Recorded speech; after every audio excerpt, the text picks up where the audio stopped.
What's up, bitches? Welcome to Critical, the history of pro wrestling video games. I'm Mongo, joined as always by my co-host Liger Busa. It feels like we're on a hell of a run of recording weekly here. This week, actually, we're talking about WWE WrestleMania X8 for the GameCube. It feels so weird to call it that because of all the WWF branding on the game. And if you go on Wikipedia, they have like the pre-release, like if you would have went on EB Games website, the World Wrestling Federation cover for the game. Uh, I got a lot to say about this game. It's also a weirdly significant game in terms of the history of independent wrestling video games too. But we'll talk hmm all about that. It'll be another PWX Dave bitch session and thrown in there too for good measure. A lot of action figure stuff, some Aki ROM hack stuff to talk about. But before we get there, how are you this week? Not too bad. A better week than you've had. Yeah. We had some silliness regarding the podcast as it pertains to a coworker of mine that we talked about before we went on air. I got a like nasty blood blister on my finger, my Oh, right ring finger. It got pinched by some shelving yesterday. This thing looks gnarly. It looks like I don't know. It looks like a bug is like nestled underneath my skin. It's really gross to look at. Um, and the Pacers closed out the Eastern Conference Finals last night, so a terrible week, but it got a little bit better towards yeah. the end. So WrestleMania X8. I feel like I had this in my mind yesterday when I was playing it, but like it's really fitting this show is named after one of the most disappointing like major wrestling events ever. Mm. Because we were promised that the GameCube games would be a continuation in style of the N64 games, even though Aki were going off to do their other projects. And we really don't get that here. Um, we get like the best SmackDown game to date. That's really what this game is. It's SmackDown with like blocky kind of what you would imagine Aki character models might look like, and then they kind of Oh, confirm it with Def Jam Vendetta. you have to remind me. Was this released between Just Bring It and Shut Your Mouth? Yes, this was Okay. I want to say late May of 2002. Let me check this real quick. Why do I have a Blue Sky notification? Oh, it's Oh. it's Gacto asking what TrueFX is on action figures. I'll answer that on the podcast for you, buddy. Um, I think this May was sounds probably right. 10th June. June, okay. I noticed in the Creator Wrestler they had like X-Pac logos, probably because he was returning soon. So yeah, In Shawn Michaels tights too. yeah. Um, so I hinted at it. I think I actually hinted at this last week. This game was very controversial when it came out. Um, there were people that really liked it because it was a new wrestling game, and it's not even a bad game. It's just when you compare it to the like four games that came before it on a Nintendo system published by THQ, developed by Aki. This was a bit of a letdown, especially if you don't like the SmackDown games. And To there me, was the other side. Oh, go on. I just honestly never really bought into the whole Aki comparisons and the N64 and shit like that because when I saw the game, I was like, this looks like SmackDown. It just looks like Yeah. a better version of SmackDown at the time. So I was just like, and I knew it was a Yuke's game. So I mean, I had read everything, but I was just like, I'm not really expecting. I don't remember having like any expectations for it when it came out. So I think I told this story when we covered the THQ games. My cousin bought a GameCube, and with it, he bought WrestleMania X8. He bought a second controller, and then he went to work. My friend Scott stayed at our house that Friday night, as he did almost every Friday night in the summer of '02. And my cousin Chris was like, "Don't play. You can't play two-player until I get home," which I always thought was like that's like a fucking weird stipulation. Like, my friends at the house. Fuck, do you think we're gonna do? There's a new video game system here, and I remember kind of waking up around like 4 a.m. because I hear my cousin go like, "Hey, can you take me to Walmart so I can get a memory card?" And I hear my mom go, "Why?" And he's like, "Well, I think he's gonna be happy I unlocked Rhino." And I was like, I was off the couch and out in the game room, like, "You got what? You unlocked who?" Which we knew Rhino was in the game because we got the strat guide with the game because that's what you did in 2002. But I didn't get the game until a couple of weeks after release. I want to say it was like the ass end of June when my cousin got the GameCube. And so I was seeing kind of the divide in the community, and I knew people on wrestling figs that were like, it's not a bad game. It's good. And I knew people that were on like GameFAQs and some of the other wrestling game message boards that just hated this fucking game. And I was talking with Ray about this, and he said, like, I wonder how much Dave's hate campaign colored like the public opinion of the game. And that sounds really silly on the face of it, I guess, if you're hearing that in 2025. But the wrestling game community was very, very small on the internet. It was very opinionated. And a lot of that conventional wisdom still holds to this day. If you do not believe me, people still think No Mercy is the best wrestling game ever. At the time, I thought it was silly that there was such a backlash against the game because, like, it's not bad. Like, it was the best SmackDown game. They had a counter system that made sense. L for grapples, R for strikes, L and R for finishers. And the edit mode was good. It had like that create a belt thing going on where you could you create a belt and you could like do the battle of the belts thing on like the memory cards, like versus the world. And the most frustrating beat everybody win the title mode in the history of fucking humanity. You remove the edit mode being good, and there's almost parallels here to Fight Forever, I feel. Because I mean, Fight Forever, I think gameplay wise is a much better game, but like, WrestleMania X8 is like gameplay wise, it's not bad. I mean, it's not great, but it's just like it's serviceable, it's playable, it's you're not like, oh, the controls are broken, the animations are terrible or anything like that. It's pretty well made. But it's like when you get to everything else, there's like not a lot to offer. I mean, there's like Hell in the Cell and like ladder matches and stuff, but they're really not that fun. And as you said, you've got like the beat everyone mode, and that's basically all there is to it. Yeah, I'll say this. I love the Hell in a Cell match in the GameCube games because it was the first time. Remember, this is pre SmackDown Shut Your Mouth. This is the first big Hell in a Cell we got in a video game. Right, yeah. And I like that you can climb the interior walls and shit. Because I don't think you were ever able to do that in SmackDown. Yeah. But it's another one of those like goofy way to get out of the cell. Like the whole like kicking the door open in SmackDown was always really weird, but like that doesn't involve destroying one of the walls of the cell. Yeah, I've never enjoyed that. So if just let me open the goddamn door. God damn it, it's right there.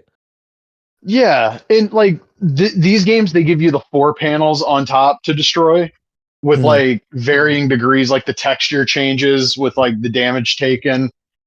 As opposed to, I think SmackDown for the longest time kept just the 1 up top that was like the guaranteed you could put somebody through. Yeah. The ladder matches, it's like an early 2000s wrestling game ladder match. Climb the ladder, press the button, stand on top, weeble wobble. If the belt passes by, you grab it. One thing, so I hate the table match in this game because when I was a kid, I was playing through one of the belt paths and I got stuck in a table match with Lance Storm. And he put me through the announce table, and the game was like, haha, you lose. And I was like, what the fuck? That's not how this works. Nobody's ever won a tables match putting somebody through the announce table. And then, like, another, like, weird way they programmed disqualifications, I'm pretty sure it was this game at least. I remember putting somebody through a table in, like, a regular match, because the AI got the fucking table out. I'll use it. And I got DQ'd for that. And I'm like, that's never been a DQ. Because you're not hitting somebody with a weapon, you're hitting a weapon with somebody. Right. As far as the gameplay goes, you have your A button for grapples. They don't have the strong grapple stuff in like they would with the very next game.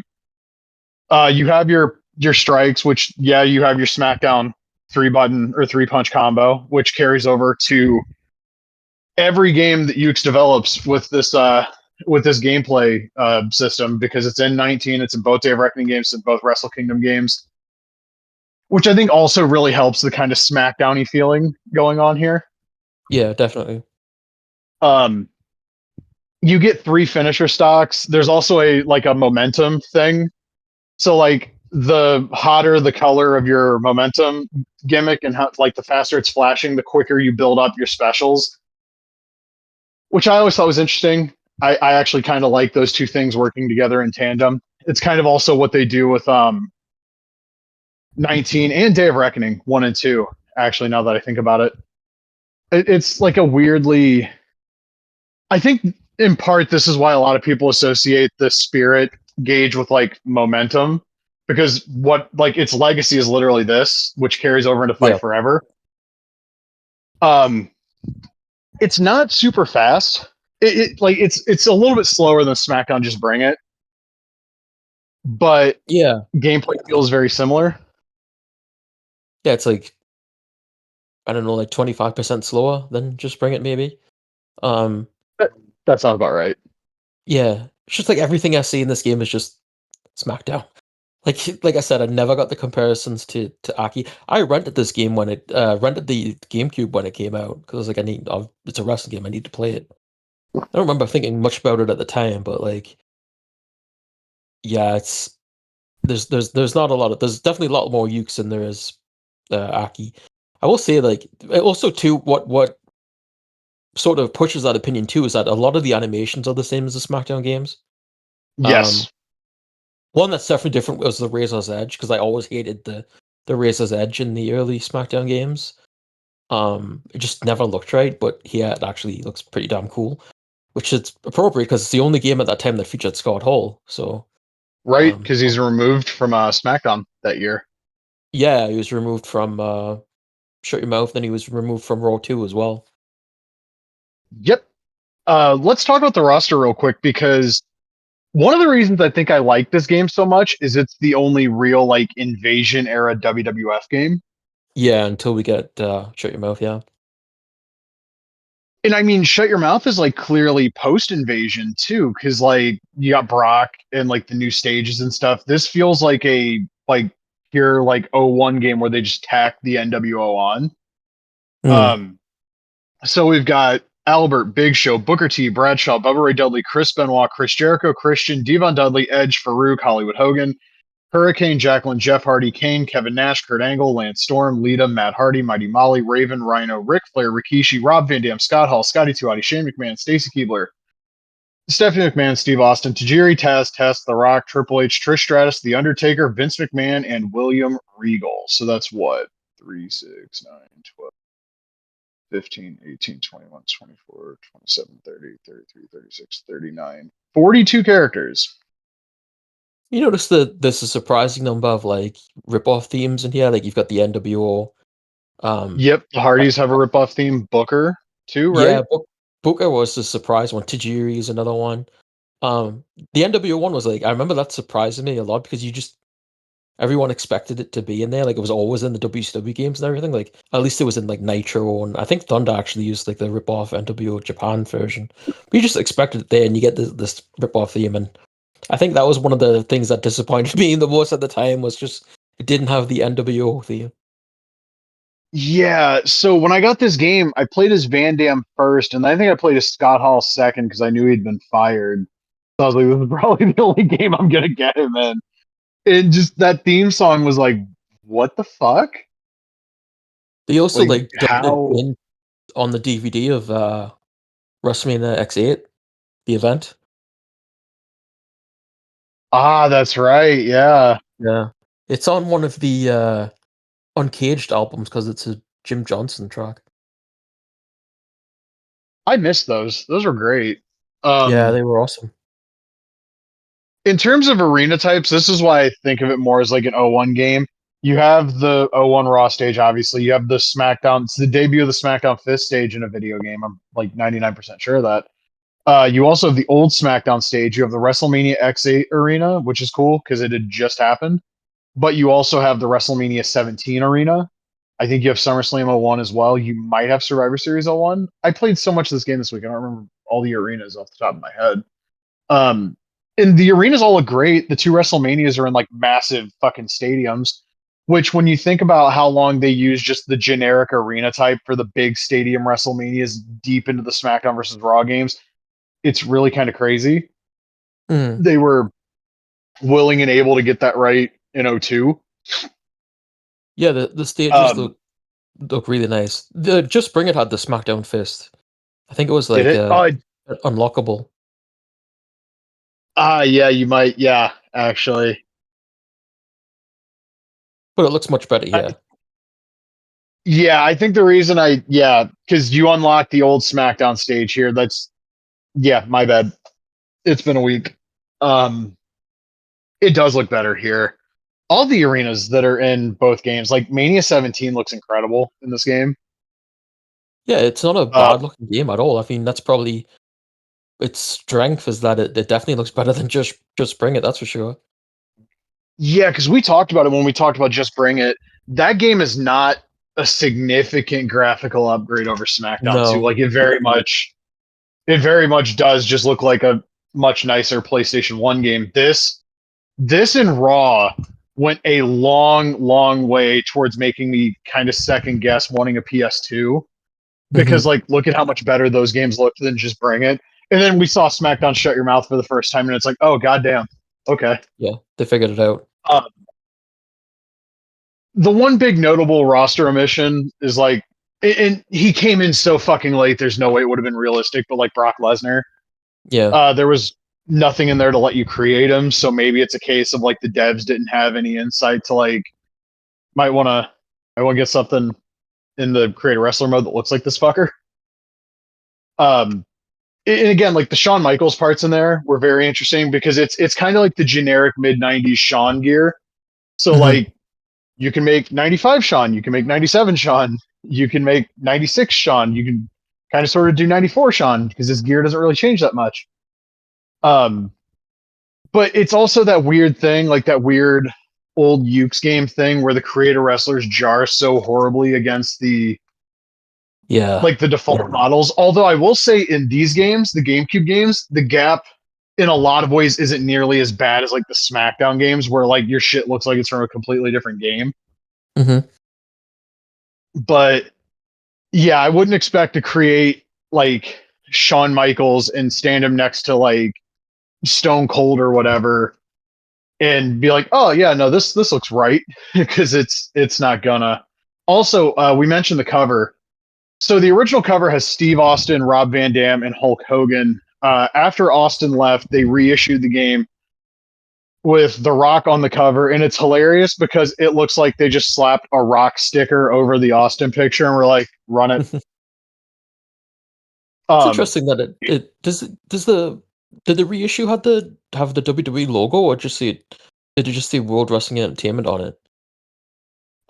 So the way the game actually comes out, it has the WWE logo because I have a first print copy of it.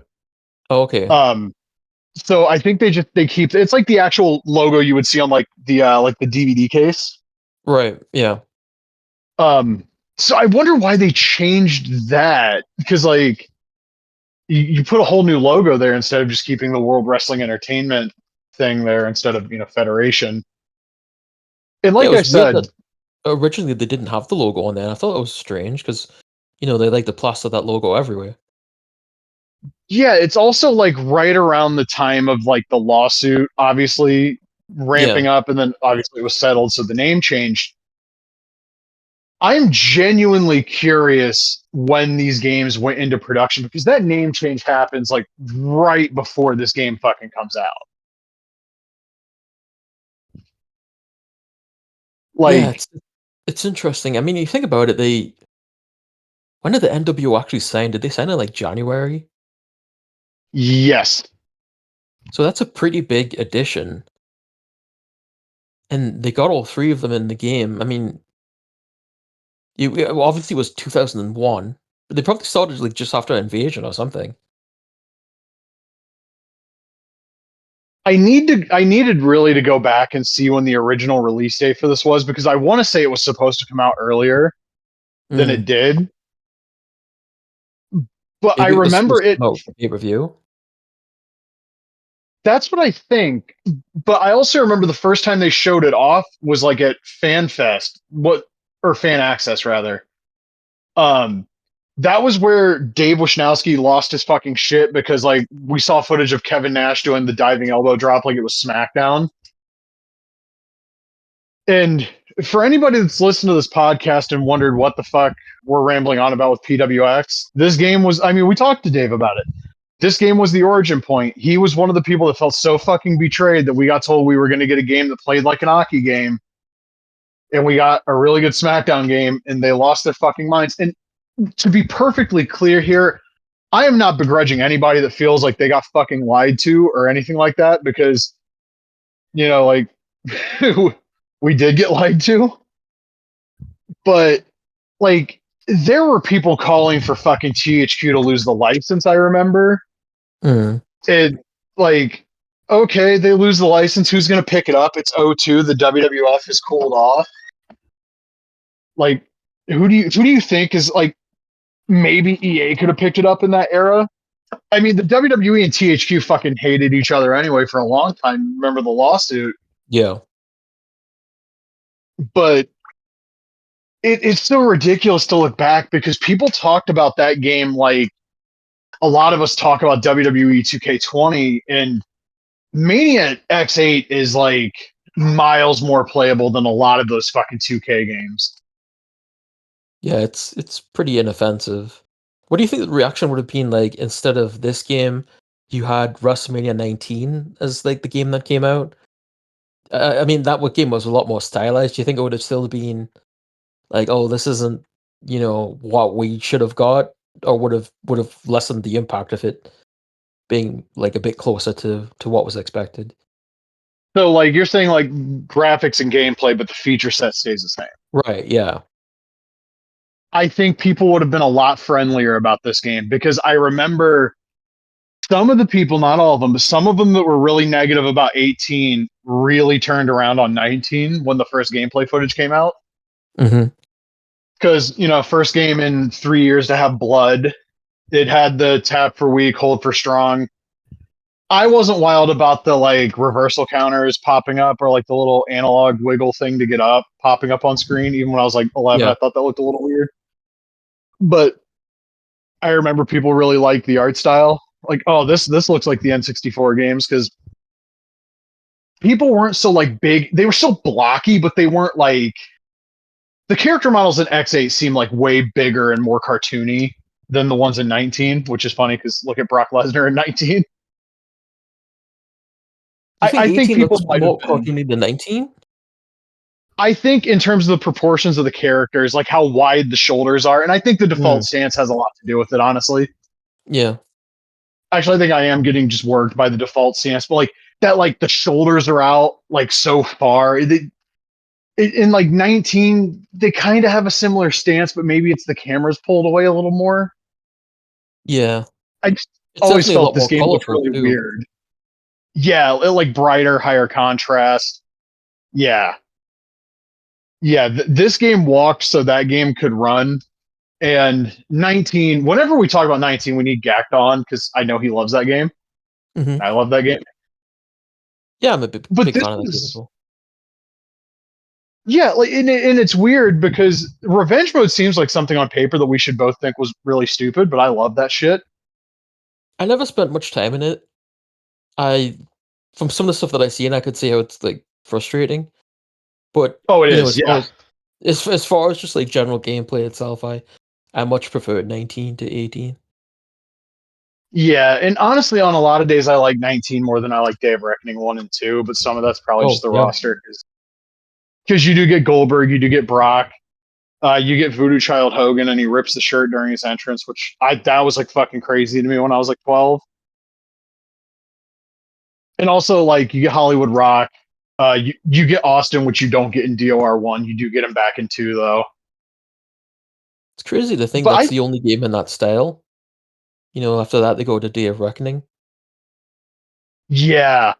I'm curious to know what led them to go with the more Here Comes the Pain art style for DOR1? Yeah, I don't know, because I don't remember anyone being really against it at the time. No.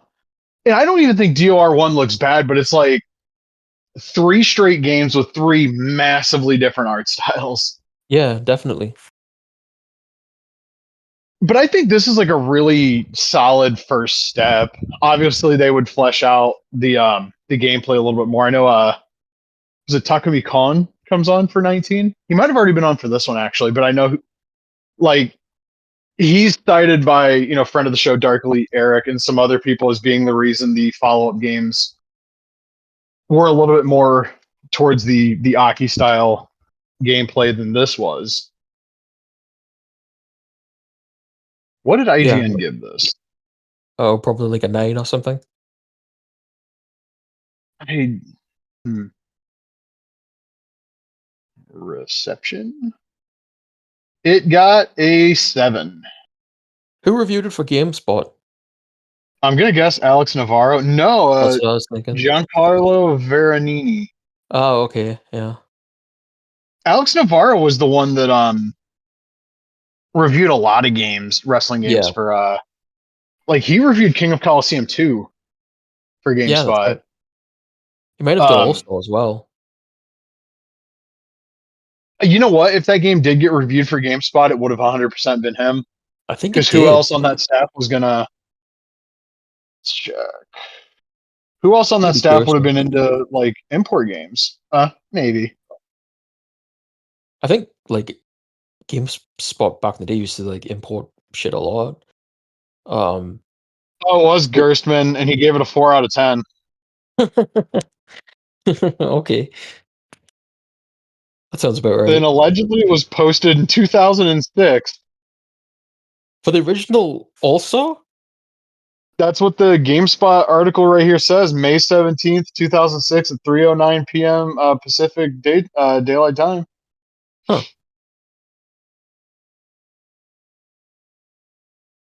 It's not even a long review either. It's like 1, 2, 3, 4 paragraphs. They should have had Square like sponsor the website.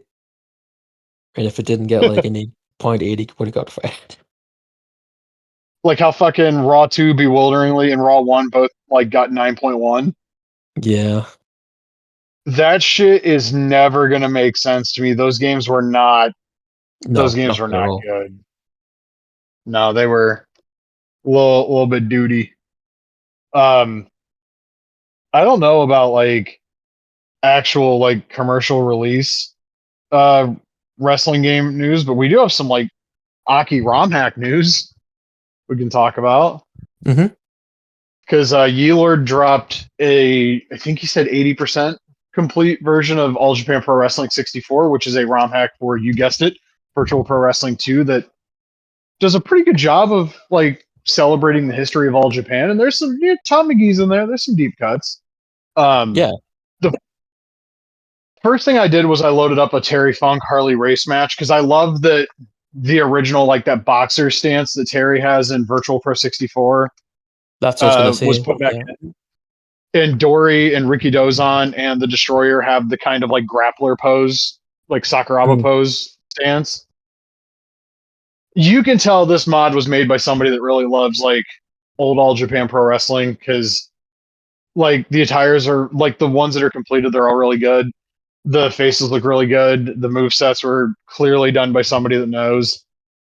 I like this mod a lot. I like the idea of people doing super specific mods like this, or ROM hacks rather. I think C Drive is hosting it, so you can get the download with the the patcher and everything, and you can experience it for yourself. It runs on Project 64. I'm assuming it runs on hardware because it's a ROM hack and it's not like super duper crazy. Did you get a lot of time in with this? Yeah, I spent some time in it, and it's really cool to have it's sort of like an alternate BPW2 of what if like they focus only on All Japan. Which it's a neat idea. You've got the essentially the whole history of the company. You've got There was some previews of like different characters too, like Rusha Kimura and uh Ruka Eigen, I think his name is, if I remember correctly. Yeah. Um, yeah, and just the old All Japan guys, the open match guys that I always used to laugh at. And yeah, you've got obviously the characters that were already in the game, like there's legends like Abdullah and Brody and stuff. It's just like a much more expanded roster. You've got Kikuchi, who I was always like, why was he missing from Virtual Pro anyway? You've got like young Marufuji and stuff. It's just yeah, it's a really neat idea to include that whole basically the whole history of All Japan like that. I liked seeing Young Lion Morishima and Yeah, Rikio. yeah. Yeah, that was cool too, yeah. I was kind of curious if he had somehow like done an animation for the Muso for Rikio. I know he wouldn't have used that as a Young Lion, but I was like, I wonder. I think Rikio is like a power bomb as a front finisher, and like Kenta is in there, but it's not like piss and shit shorts Kenta. Obviously, it's Young Lion Kenta, and that's cool as shit too. You've I got did you go to the unfinished slot for John Tenta and take a look at who he's replacing? By the way, no. Kiyoshi Tamura, I'm pretty sure. Oh, yeah. They're pretty far apart. And and like looking at the unfinished slots and seeing like the ones that he kind of does have done, like the appearances all look good. I can't wait to see what Earthquake looks like, honestly. I saw like I think it's supposed to be like Wolf Hawkfield, but it was Volcon, and it looked like an edited Volcon, if I remember correctly. Oh, so he's replacing Volk with Jungle Jim, huh? No, I don't know what it was. I'd have to double check, but it was like Vulcan like a different slot, and it looked like it was modified, but like the name itself said Wolf from what I remember. So I don't know what was going on there, but yeah, I assume like Wolf Hawkfield's going to be in. And you've got like Richard Slinger. There's one that people forget. The Patriot. Patriot was there, definitely, right? Yeah, Yeah, I yeah, think he might be like the last slot in whatever group he's in. yeah. Shout Throwing outs in to Dick some Slinger and though. Profit. Yeah, Yeah, yeah.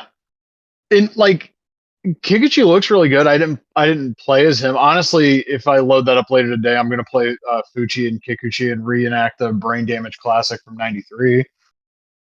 you've got Team Honda, and he's got his attire, which is not Chris Daniels' attire, despite what the game has told us.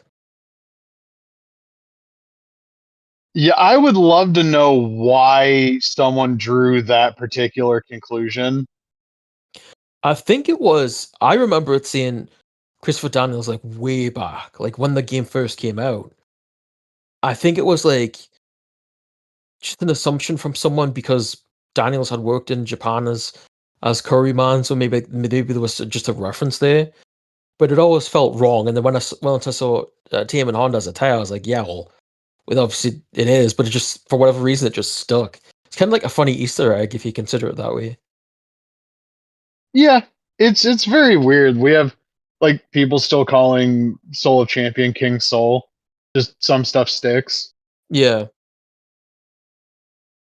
Also, I just looked at the listing for the that Pro Wrestling Classic Tradition Deluxe show, which that's a fucking mouthful.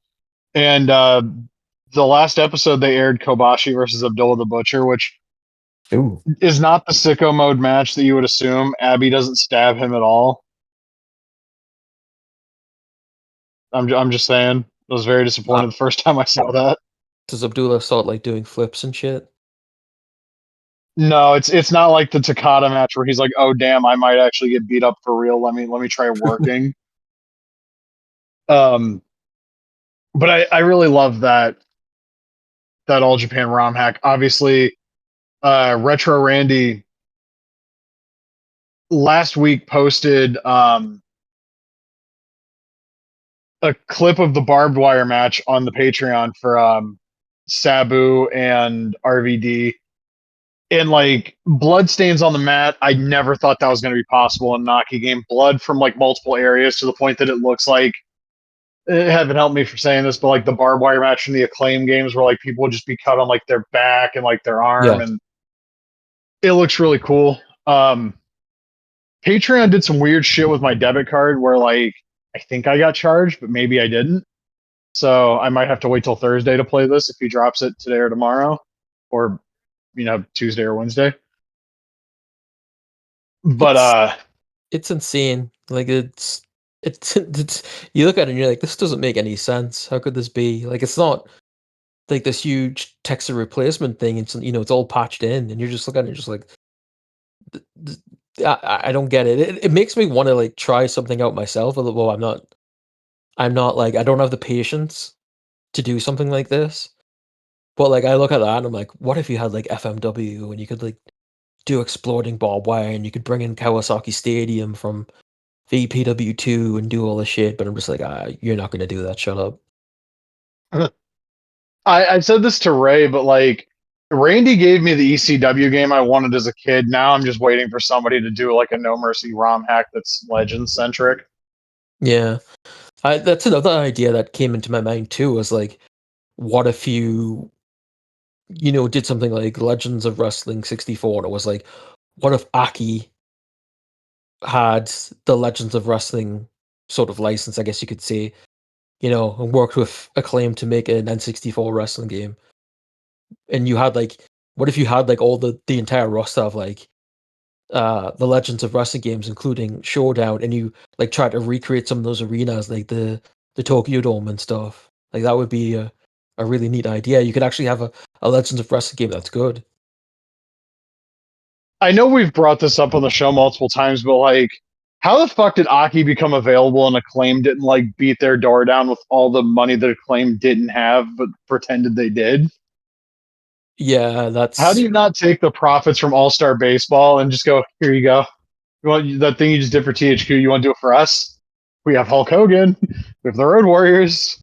I don't think they really cared about quality. I think they were just like, we're going to make money off this. I think they probably assumed, and we're just like, well, we've got our own team, and then they did 3 of them. So I mean, they must have been happy with the first 2. You'd think. Well, I mean, the first 2 sold like reasonably well. Yeah, and that's probably all they cared about, right? Like, I don't think Aki like really give a shit about the quality if you're basing it on like ECW and everything before that. I gotta bring this up. I saw a Major Pod post on Instagram that was like, "Why do the classic superstars not get their due?" And like, when did this narrative emerge that people didn't like that line or that nobody acknowledged its place in terms of us getting Legends figures at retail? Because the last time I checked, people that talked about that line still were like, "Yeah, this line was fucking crazy." I don't remember getting them in much. Like I think Toys R Us had them, and I remember getting the WrestleMania 6 Warrior. But other than that, I don't even remember seeing them really.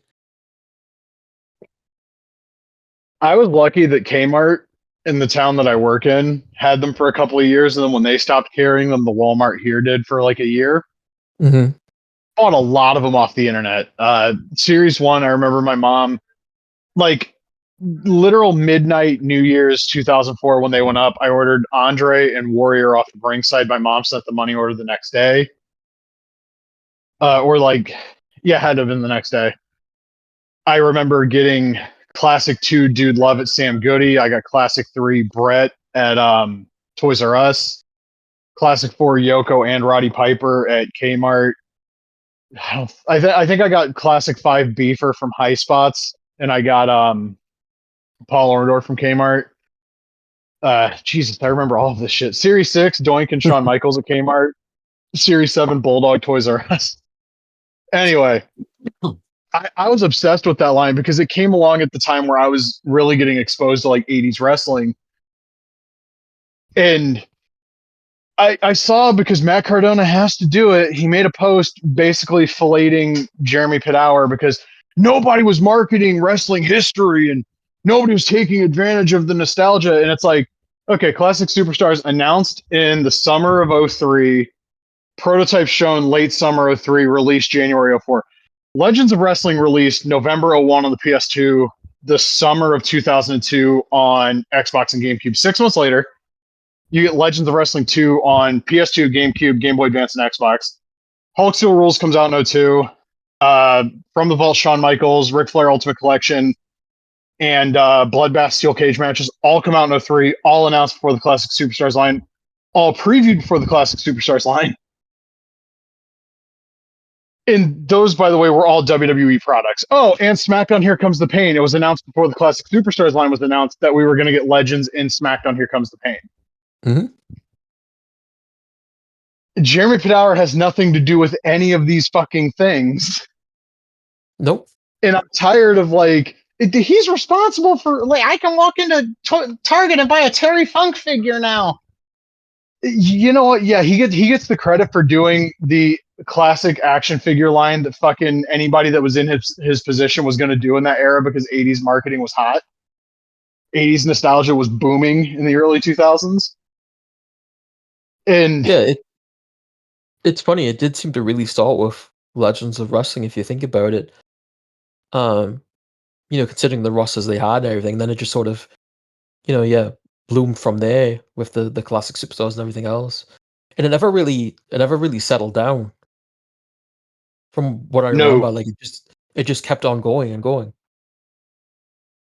Because we had the Legends and Here Comes the Pain, the Classic Superstars drops, and then like 04, 05, it felt like the fucking floodgates opened with like the nostalgia DVDs and stuff. Because like, yeah, 04, I mean, recent nostalgia, but nostalgia nonetheless. Rise and Fall of ECW. They did the Hall of Fame release in 04. 05, there's what?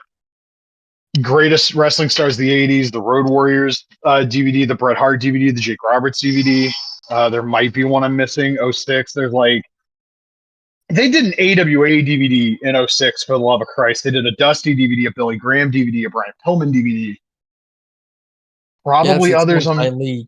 someone finally realized like we could make some money off this stuff. Right. And like even in 03, they did that like Monday Night War DVD that was basically like a WCW hit piece. Yeah. It's strange to me. Oh, and 04, the Benoit and Eddie DVDs come out. Those were the ones I was struggling to remember. And that was like the first time we got like a lot of WCW footage dropped on a DVD. And it wasn't because like, haha, look how silly and shitty WCW was. Yeah, and the Benoit DVD even got New Japan on there. Dude, that blew my mind. I know I've talked about it on the show, but like, I wanted that DVD anyway. And when I flipped it over and I saw versus Jushin Liger, I walked up to my mom and I put it in the cart. And mom was like, "Oh, we're not buying that." And I'm like, "Do you see the words Jushin Liger, mom?" I think I am buying this. Hulk Still Rules. That was that the one that had SWS, right? The Hulk Still Rules DVD. The one match I remember on that is the Kurt Hennig Saturday Night's Main Event match. Because wasn't the one that had him and Tenryu versus the Road Warriors? That's the Road Warriors DVD. Oh, okay. Well, was Hogan versus Hansen on any one of them? Hulkamania 6 Coliseum Video, but that's never gotten a DVD release. I was wondering if that was on Hulk Still Rules though. Maybe it's just like the Warriors DVD that I'm thinking of. Hold on. WWE Hulk Still Rules DVD listing. I kicked the tires of buying this DVD on High Spots for like, I'm not even kidding, like 10 years.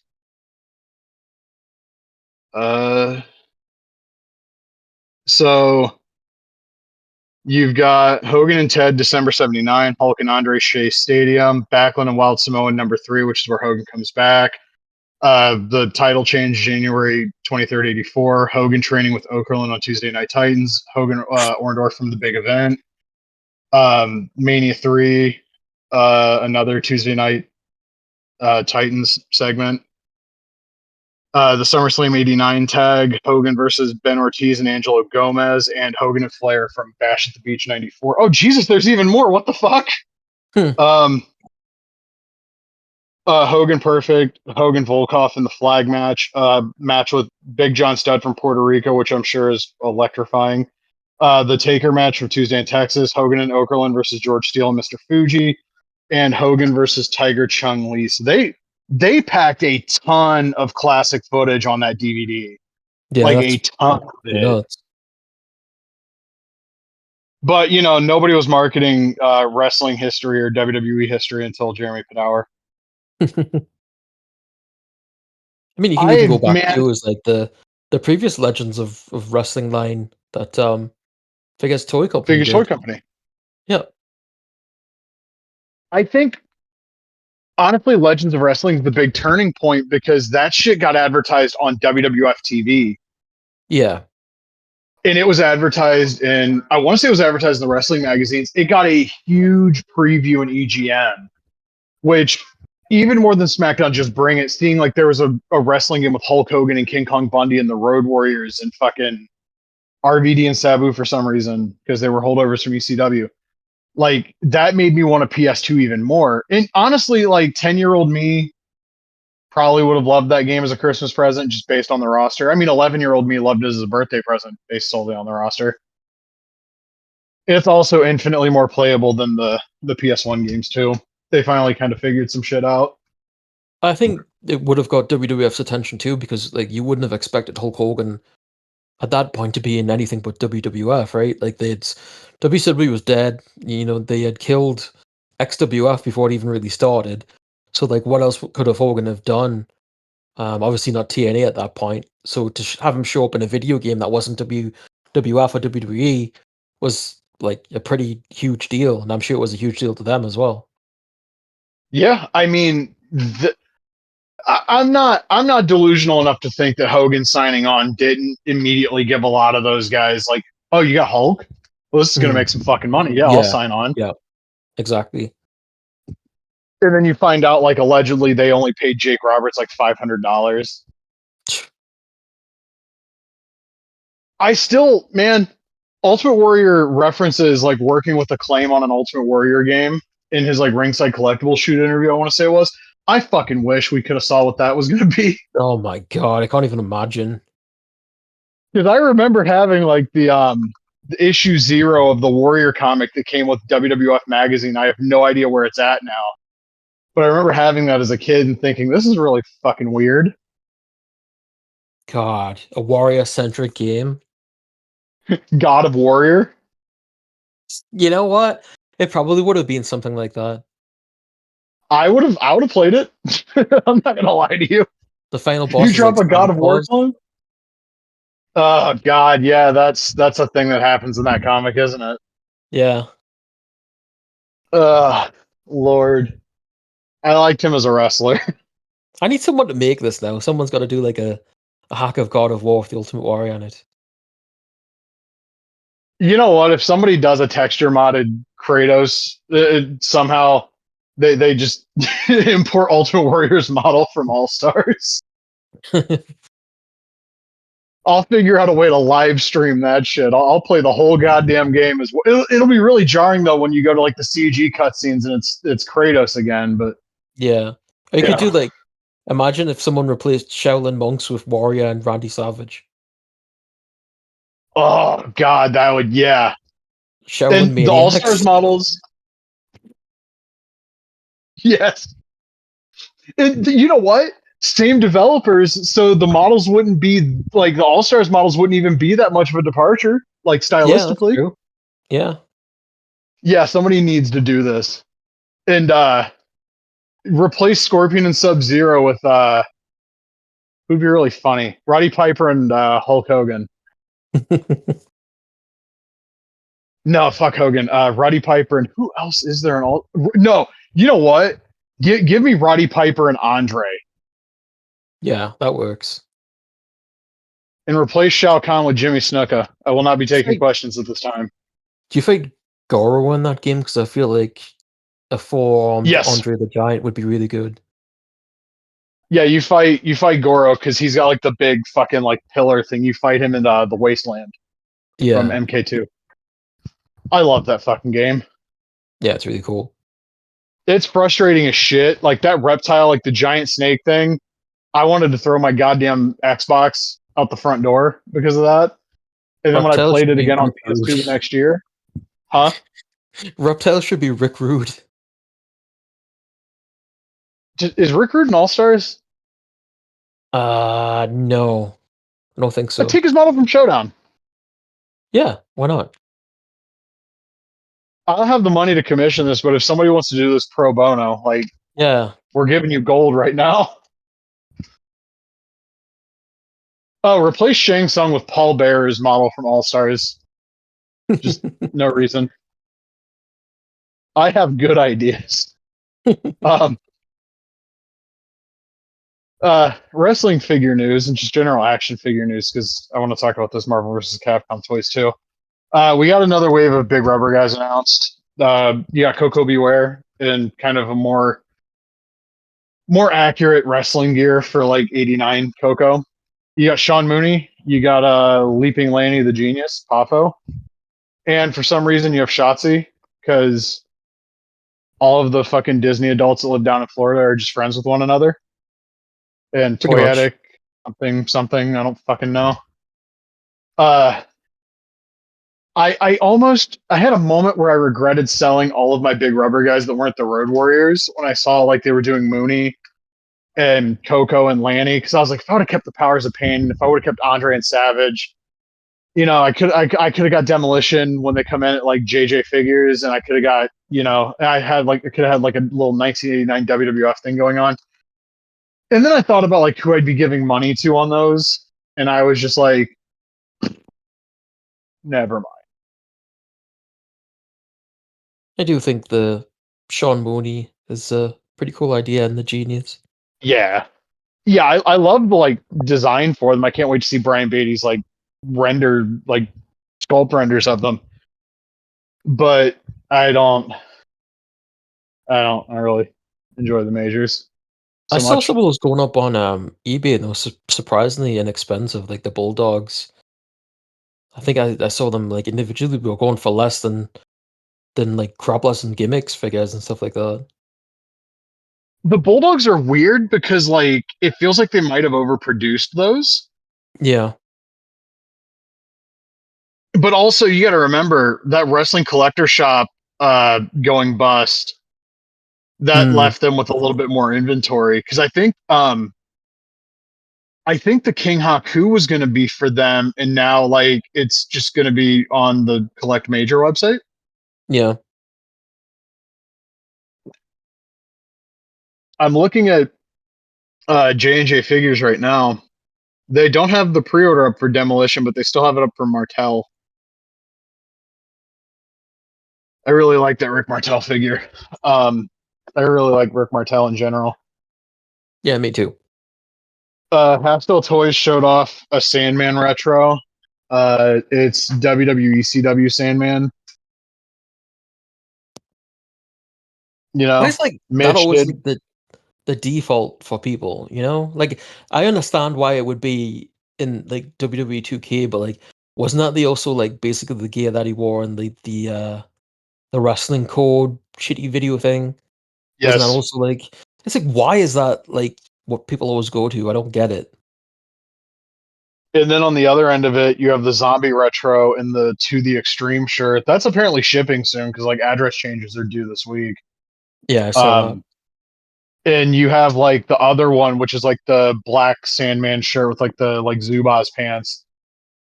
And it's I like, always I always think of like the white shirt with him in the Singapore cane and black on the front and then the hmm, Zubas pants. That's what I think of anyway.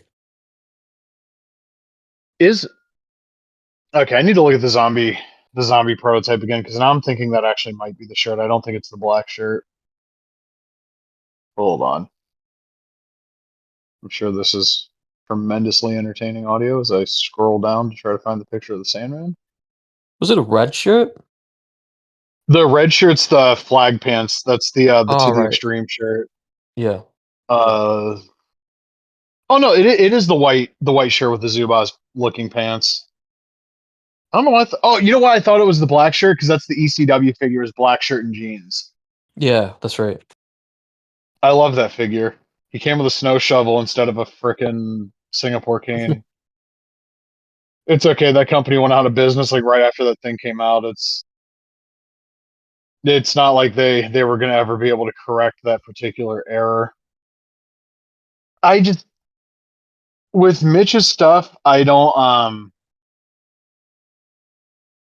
I don't understand the like design choices. Like why is his Rhino current Rhino, but in like the '01 ECW singlet? Yeah,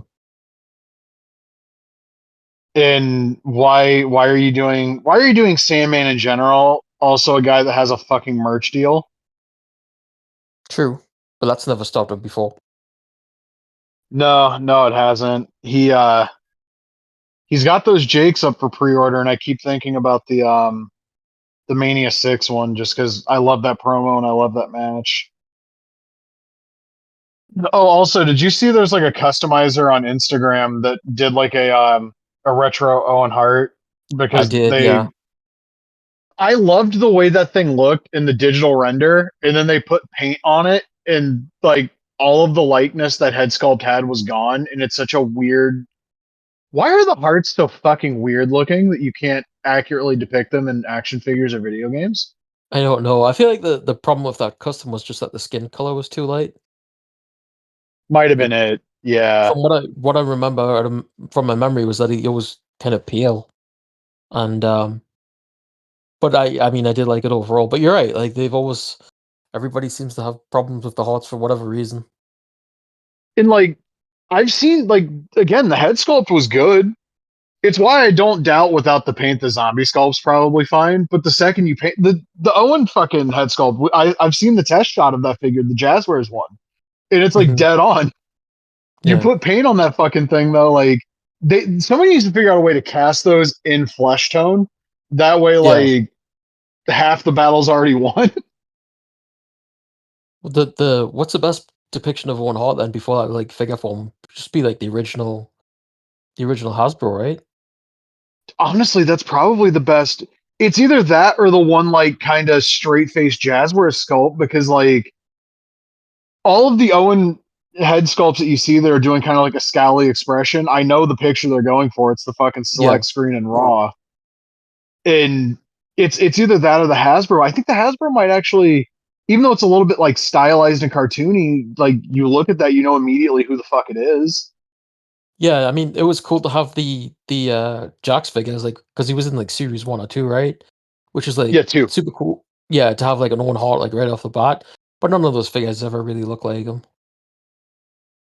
And I always hated the version of Owen that I liked was made when they had all the like QC issues with like the shoulders and hips getting loose. Right. So like the version of him I wanted to have matches with eventually would just get like really floppy and start falling apart. And Mm, then the version of him I still liked Owen anyway, but like Blackheart had like the thumbs up and they reused that on like the danger singlet and or the caution whatever the fuck singlet and the last one that they did. And in a weird twist of fate, when they do Owen with the original body again, it's blue blazer. So like, yeah. cool, I can finally play with this figure, but it's this version of him. And yeah, never really played with that figure when I had it. I kind of just kind of kept it in a box, not in the Mm, box, but like in the toy box, because like I'm not gonna have him lose, but I also don't want Blue Blazer as my world champion. So yeah, it's kind of a weird one. yeah, I has Mitch posted anything else? Because I feel like I somebody think mentioned something else of his to me recently. the last thing I saw from him was just like the front of the Sandman. Oh, you know what I'm thinking of? The company that's doing the British Bulldog figures finally decided to make a post. They look pretty good. Yeah, I'm trying to find the picture again because I wanted to. It's Russell I Feds, can get right? it. Yeah, I don't know what their Instagram is actually called because I tried looking that up and it's oh there it is. Jesus, I am truly on a run today. Uh, these look nice. Yeah. All this does though is make me curious to see the Savage. Yeah. Apparently, the samples they showed were very close to being signed off on.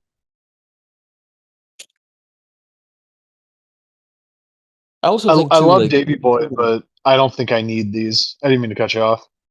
no, it's all right. Just like seeing the Savage. I mean, we'll see how they turn out, but like, just saying somebody new for the love of God, please. Yeah, I I like the idea of them doing 3, 4, and 5 Savage because obviously zombies more in line with doing the more like colorful like deco heavy attires like the promo picture from the cover of Superstars. Like I never thought I would see that in action figure form because look at that fucking gear. Right. And like the Arsenio one because that's like really obnoxious and colorful. And then Mania 7 we've gotten in figure form before. I like the idea of somebody doing Mania 5 because nobody's ever done Mania 5 in a way that doesn't look like shit. Because I think Mattel did it once and it was a basic and it looked like shit. So I'm curious to see that. And Mania 3 is Mania 3. Um, I would be highly interested if there was like a steamboat to accompany it. I'd probably be more interested if there's a steamboat to accompany it. That'd be But I think cool. he still has a Fed merch deal, so I don't think Yeah. we're going to be seeing him anytime soon. Sadly. You Is may there get any a other? Oh, go on. you may get a Mattel Retro, but I can't imagine that would look very good. You know what? The Superstars wave with him and Jake is hitting retail now, Oh, okay. and I really, really want the Jake. Did you see the ice cream bar statues Yeah, that we one talked about company's them doing? last night, and you were like, "Who's gonna buy these?" And I swear, there's gonna be an audience of people from like Wrestling Figs and like the Major Group. For those wondering, imagine the old good humor WWF Superstars bars from the late '80s and the mid '90s, and also the late '90s, with a bite taken out of the upper left hand corner, and then it's a Macho Man picture, and they're on a base that has like the base is themed around whatever era of the Macho Man's career that the artwork on the ice cream cookie part is from, and like who gives a flying fuck, man? Are they gonna be actually in scale with proper ice cream bars, or is it just like 1 inch thick or something like that? Mm, yeah, I don't know. Because like It's if hard they to get actually a feel for it, like based on these pictures. if they're as thick of ice cream bars, then they're probably gonna charge more for it, right? But like I don't know. Like I said, I'm sure there is an audience, but it's definitely not me. It's not me either, honestly. You get to the point where there's like way too much like dumb novelty bullshit coming out, and like Yeah. everybody's a sucker for something, but I'm not a sucker for everything. Mm. So I think I'll pass on those. Did you order your Big Rubber Guys Rambo and or Kickboxer figures yet?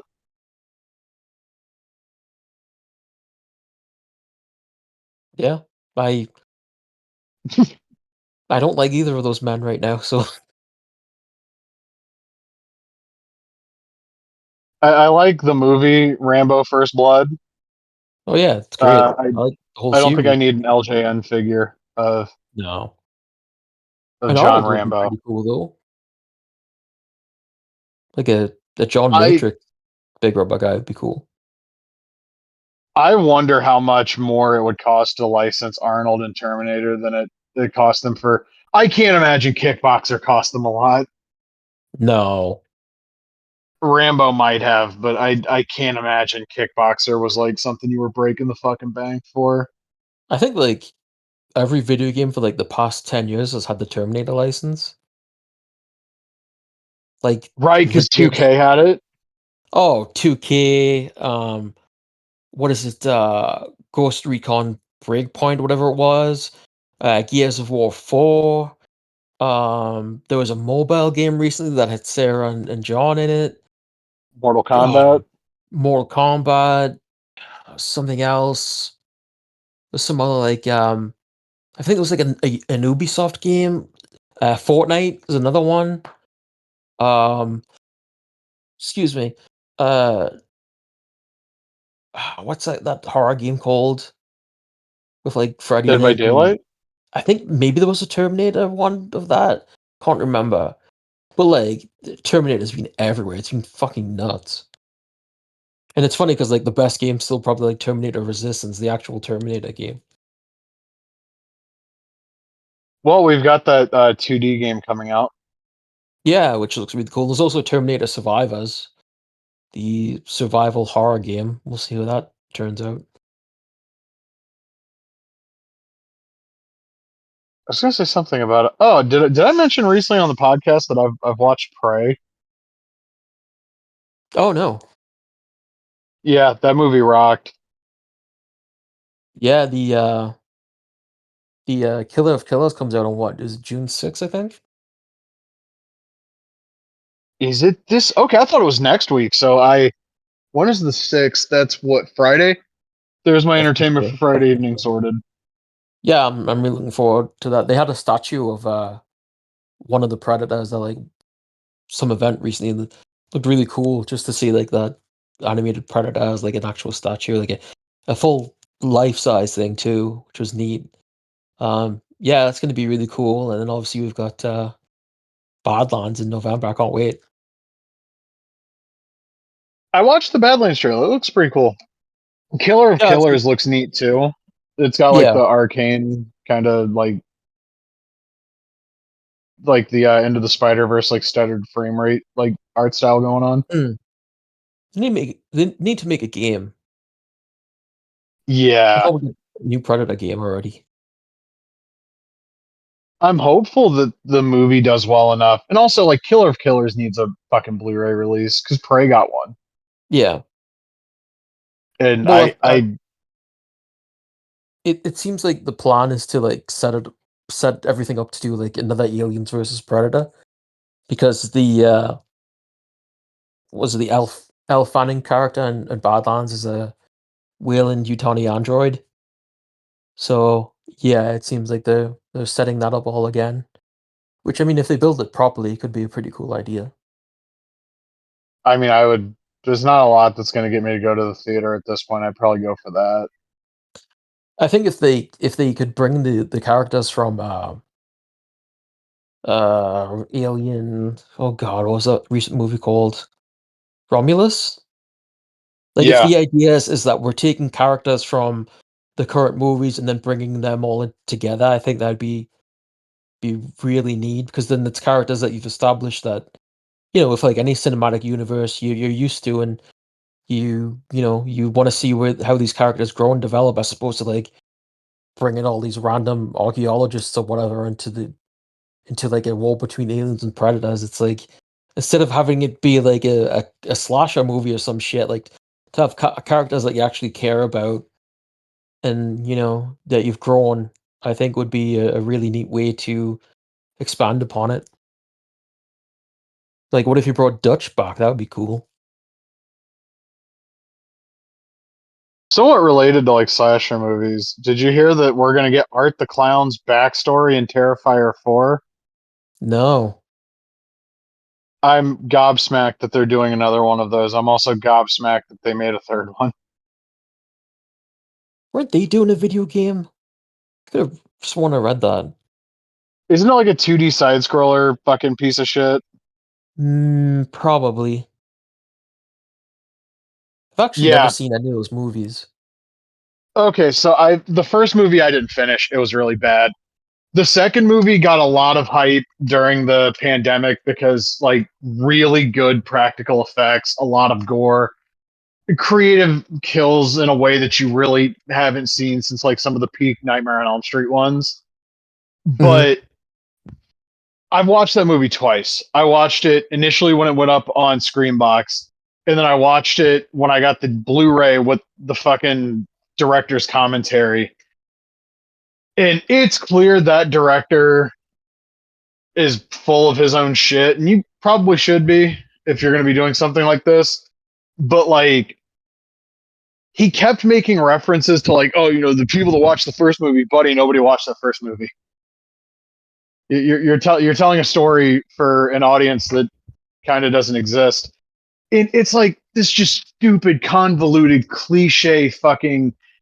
If that movie came out in the 2000s, it would have been ripped apart for being like every just bullshit generic like slasher movie trope. But because the bar is so fucking low at this point, and the practical effects were so fucking good, people lost their minds over it. And like, listen, like gore porn is cool. Like I was a big fan of like bloody, violent horror movies when I was like 13. Mm-hmm. But I just there's things in that movie that made me laugh, like the early scene in the laundromat where Art the Clown's naked and there's like the little girl that only he can see, and they're sitting there having a conversation, and it keeps going back and forth between you see the both of them, and then it's kind of like the POV of the one guy that's in the laundromat, and it's like Art's just sitting there talking to himself, even though he doesn't talk really. And again, like the kills were really cool, but like once you get past like the gore, there's absolutely fucking nothing there. Never Mm-hmm. saw the third one. I had friends that asked me if I wanted to go to the theater in Lima to see the third one, and I was just like, I think I'm good. I think I'm good.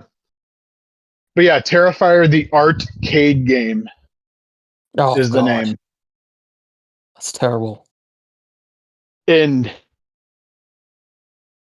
you know, we got like the Halloween Michael Myers side scroller. I think it was like packaged with an Evil Dead game. Yeah.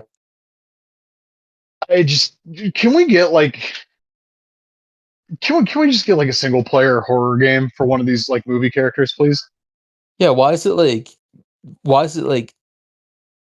the day of God, what do I keep forgetting the name for? The Dead by Daylight. It's either that, you get like a survival game like that, or you get like a side scroller, which doesn't make much sense. Yeah, can we not just get like a third person single player game where you ever have to survive or kill whoever? Like, why is it always gotta be one of the two? You know what I mean? Do something different for once. Yeah.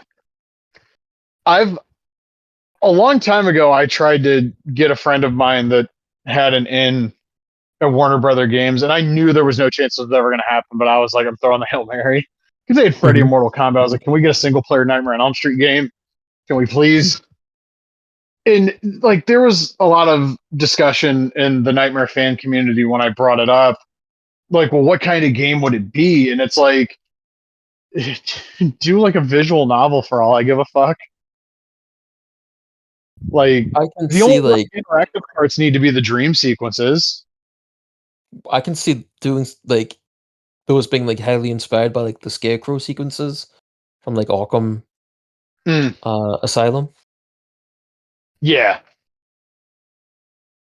That's one way to do and it. obviously Freddy was at least a partial influence on the design of Scarecrow in that game because of the glove mainly.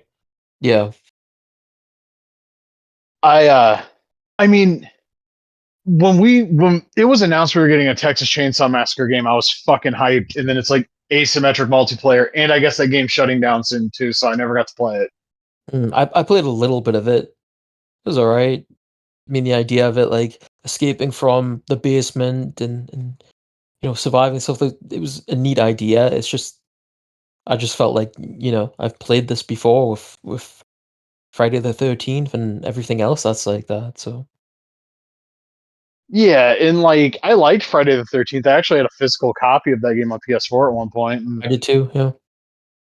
I ended up playing way more against the bots because I was like, I jumped on this game far too late. I am not gonna have any fun playing online. And I know they did an Evil Dead game that was similar. Can we just get a fucking single player Evil Dead game? I'm not even asking for something with like a huge budget. I don't care. Yeah. Just give me an Evil Dead game that plays like fucking Resident Evil 4. I think the problem Like, is that they're not willing to invest the time or really put out some original ideas for these games. It's like this works. Like we've had a game like this before. Let's just copy that and call it a day. yeah, it sucks. I Yeah. I I really hate that we didn't get anything. Like, how do we not get a Texas Chainsaw Massacre game during the PS2 era? how do we not get like a Freddy? Well, there was a Freddy versus Jason game in development. It got axed. Hmm. Like, how did we not get like a Halloween '07 game? That whole like golden era of movie tie-in games fucking came and went, and we didn't get a goddamn thing. Yeah, it is interesting when you think about it. I think too, like And that part of the reason is probably because those IPs are so messy.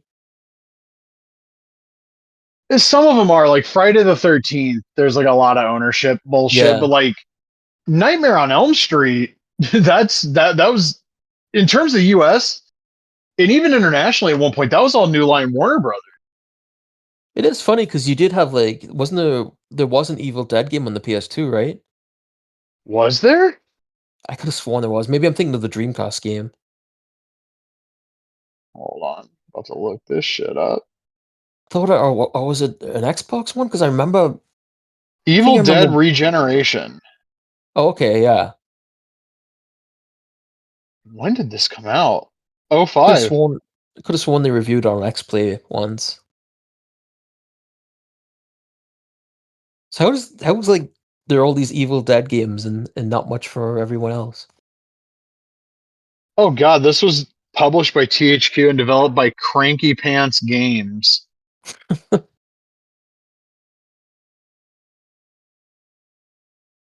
When did this studio get closed? Because I know it got closed. I know this shit didn't survive.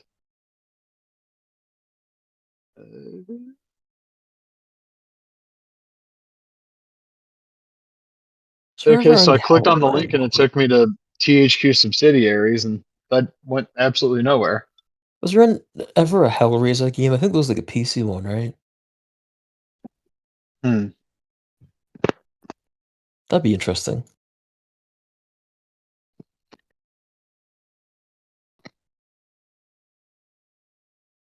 So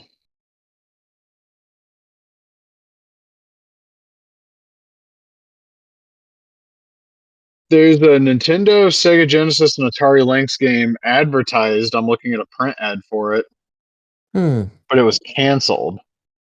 No, that's a shame. Fucking Atari Lynx, bro. What the fuck? Um, it looks Hellraiser like Dead by FMV game Daylight. would have been a fun thing. Yeah, that sounds about right. I wonder how much is out there on the Hellraiser NES game. Didn't Justin Wang do a video on that once? Maybe it was that is there a cancelled Nightmare game or something like that?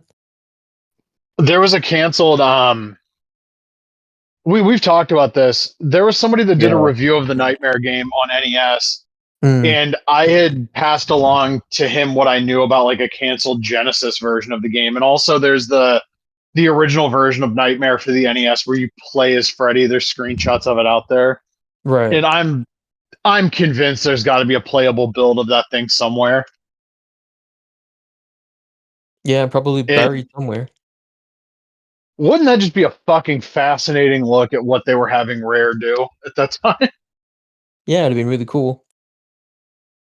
And for people that don't know, there was a point in the late '80s where New Line Cinema licensed Freddy Krueger for a bunch of shit, including action figures, including the Max Effects Matchbox series that was supposed to be a way cooler toy line, where like the monsters were going to be more intricate, like special effects, like pieces you would have to put together on the generic like doll body. Hmm. The Freddy came out and it was just like a hand piece that goes over the hand and like two halves of the head you just put over. It was very minimal effort. There was like a talking Freddy that was kind of like adorable and stylized, and apparently that got pulled off the shelves because like y'all know that motherfucker kills kids in the movies, right? Why are you selling this to our kids? And you know the NES game's like one of the all-time great like how the fuck did this get made kind of things. And you know, Freddy had the syndicated TV show Freddy's Nightmares that bewilderingly got put on during the daytime in some markets, which led to outrage, and in other markets, it got put on at like fucking 2 o'clock in the morning and nobody watched it. Mm-hmm. But I'm here to tell you, friends, if you were able to find a copy of Freddy's Nightmares, I believe actually there's a Blu-ray set floating around that was made by people on the Nightmare on Elm Street films message board. And I'm here to tell you that I contributed to that set being made because the guy that it's such a fucking dumb story. The guy that put the set together moved to Brazil with his wife, and he needed a VCR that could fucking convert the tapes. He's like, "Hey, I just need like 50." And I was like, "Yeah, whatever." And I sent him the money and didn't think anything of it. And like, I'm not even kidding. Like 5 years later, I got picked up from work and I got handed like a bubble mailer. Like, yeah, you might want to actually see this. And I was like, holy shit! They actually finished the Blu-ray set, and it looks incredible. Like they did the best they could with trying to like upscale the stuff. And it's like, Yeah. you have the footage from like multiple different like VHS sources, the very few like DVD quality releases that are out there. That show is the most cocaine fueled fucking piece of television programming slop that I have ever seen in my life, and I love it. It is Tales from the Motherfucking Crypt with Freddy as the Crypt Keeper.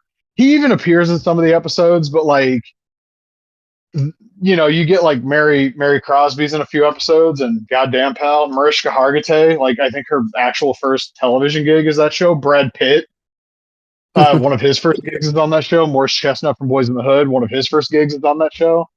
I'm trying to think if there's anybody else noteworthy. Sigourney Weaver does some shit on that show at one point. I think she's in like the cannibal episode. Yeah, it's a wacky show, and then like some stories connect to other stories. Like you have the Fun House, which like plays into another episode. You have like Interior Loft, which is followed up by Interior Loft later.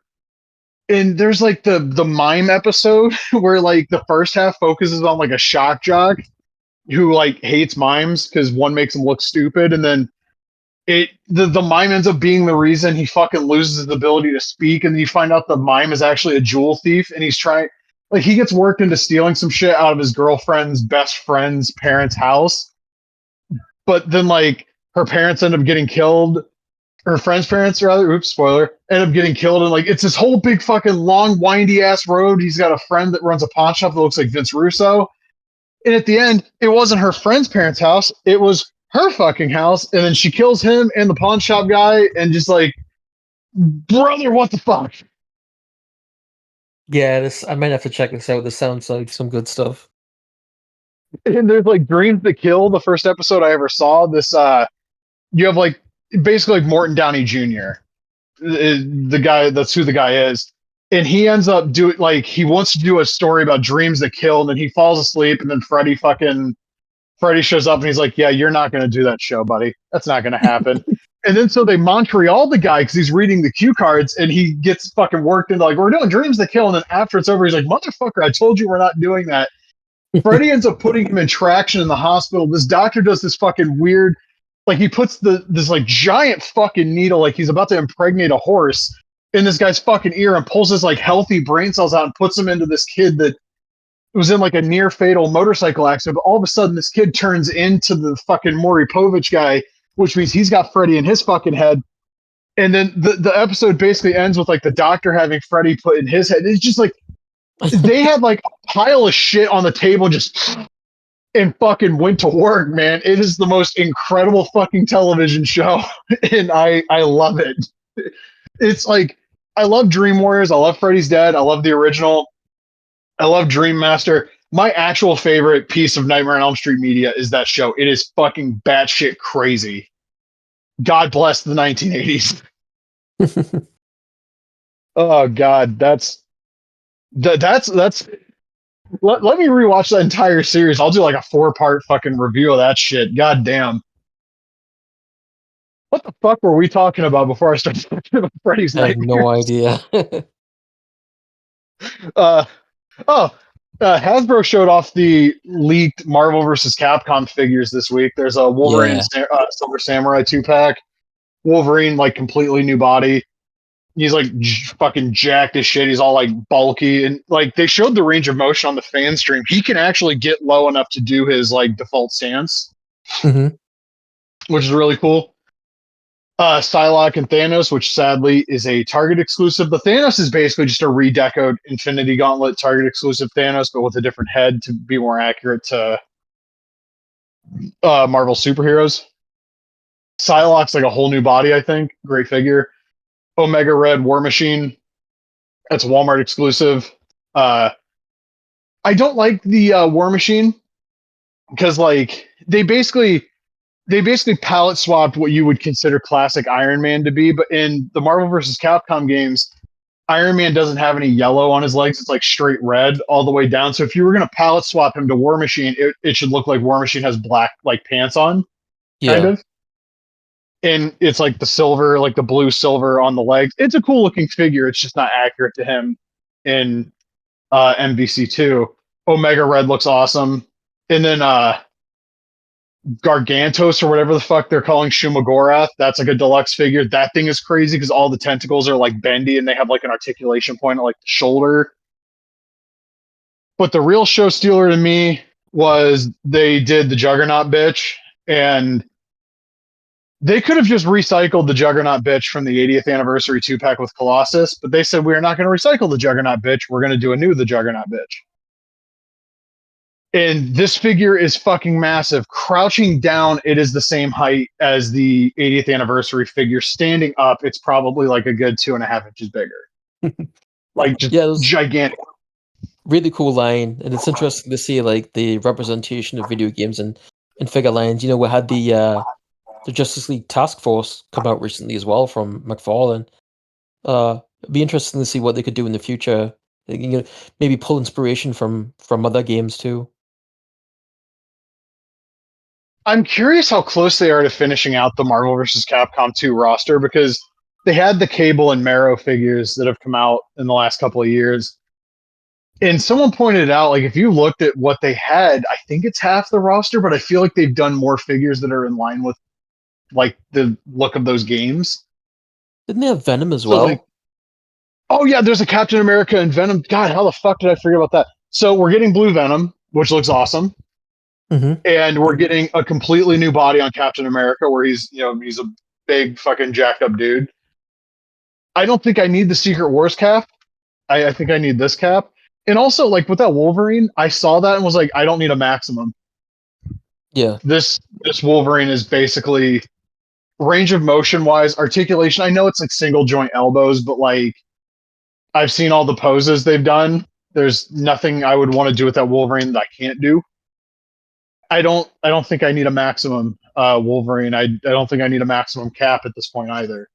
The Venom, for those wondering, is basically just a redeco of the 85th anniversary Venom from last year, I want to say. Or 2 years ago. Might have been 2 years ago.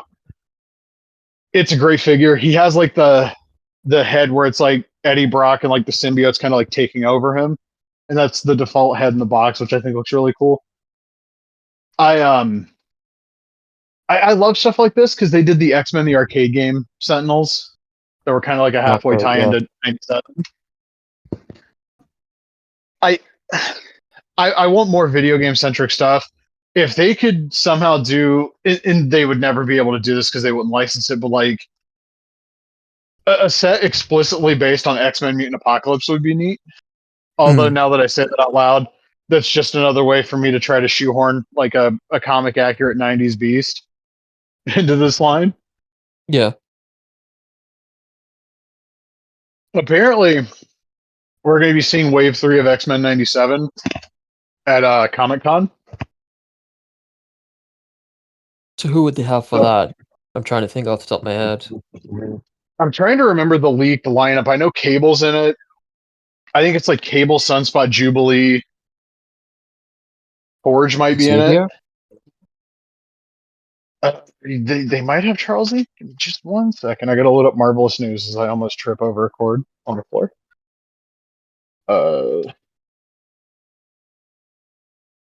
That's a... What is this? That's not a 1/12 Mr. Sinister. I'm pretty sure it's a 1/6 scale, Mr. Sinister there. Marvelous News. They could do Cap from that show. Yeah, I'm trying to, because I know Marvelous News had an article, which is what made me remember that there was a leaked X-Men 97 Series 3 lineup. Do you remember how there was like one scene in that show where it's like arm was like colored incorrectly? Yeah. That was weird. Okay, so it's Morph, Jubilee, Emma Frost, Cable, Roberto da Costa, and Street Gear Logan. Okay. I'm I don't I mean Cable I would probably buy. I'd probably buy the Mm. Morphster and Jubilee. I don't think I need the other three. I don't need like Street Gear Logan. I don't care. I suppose it depends. He's probably got like the jacket and the what do you call it? The like flannel shirt under the Yeah, jacket. yeah. Yeah. I guess we'll have to see.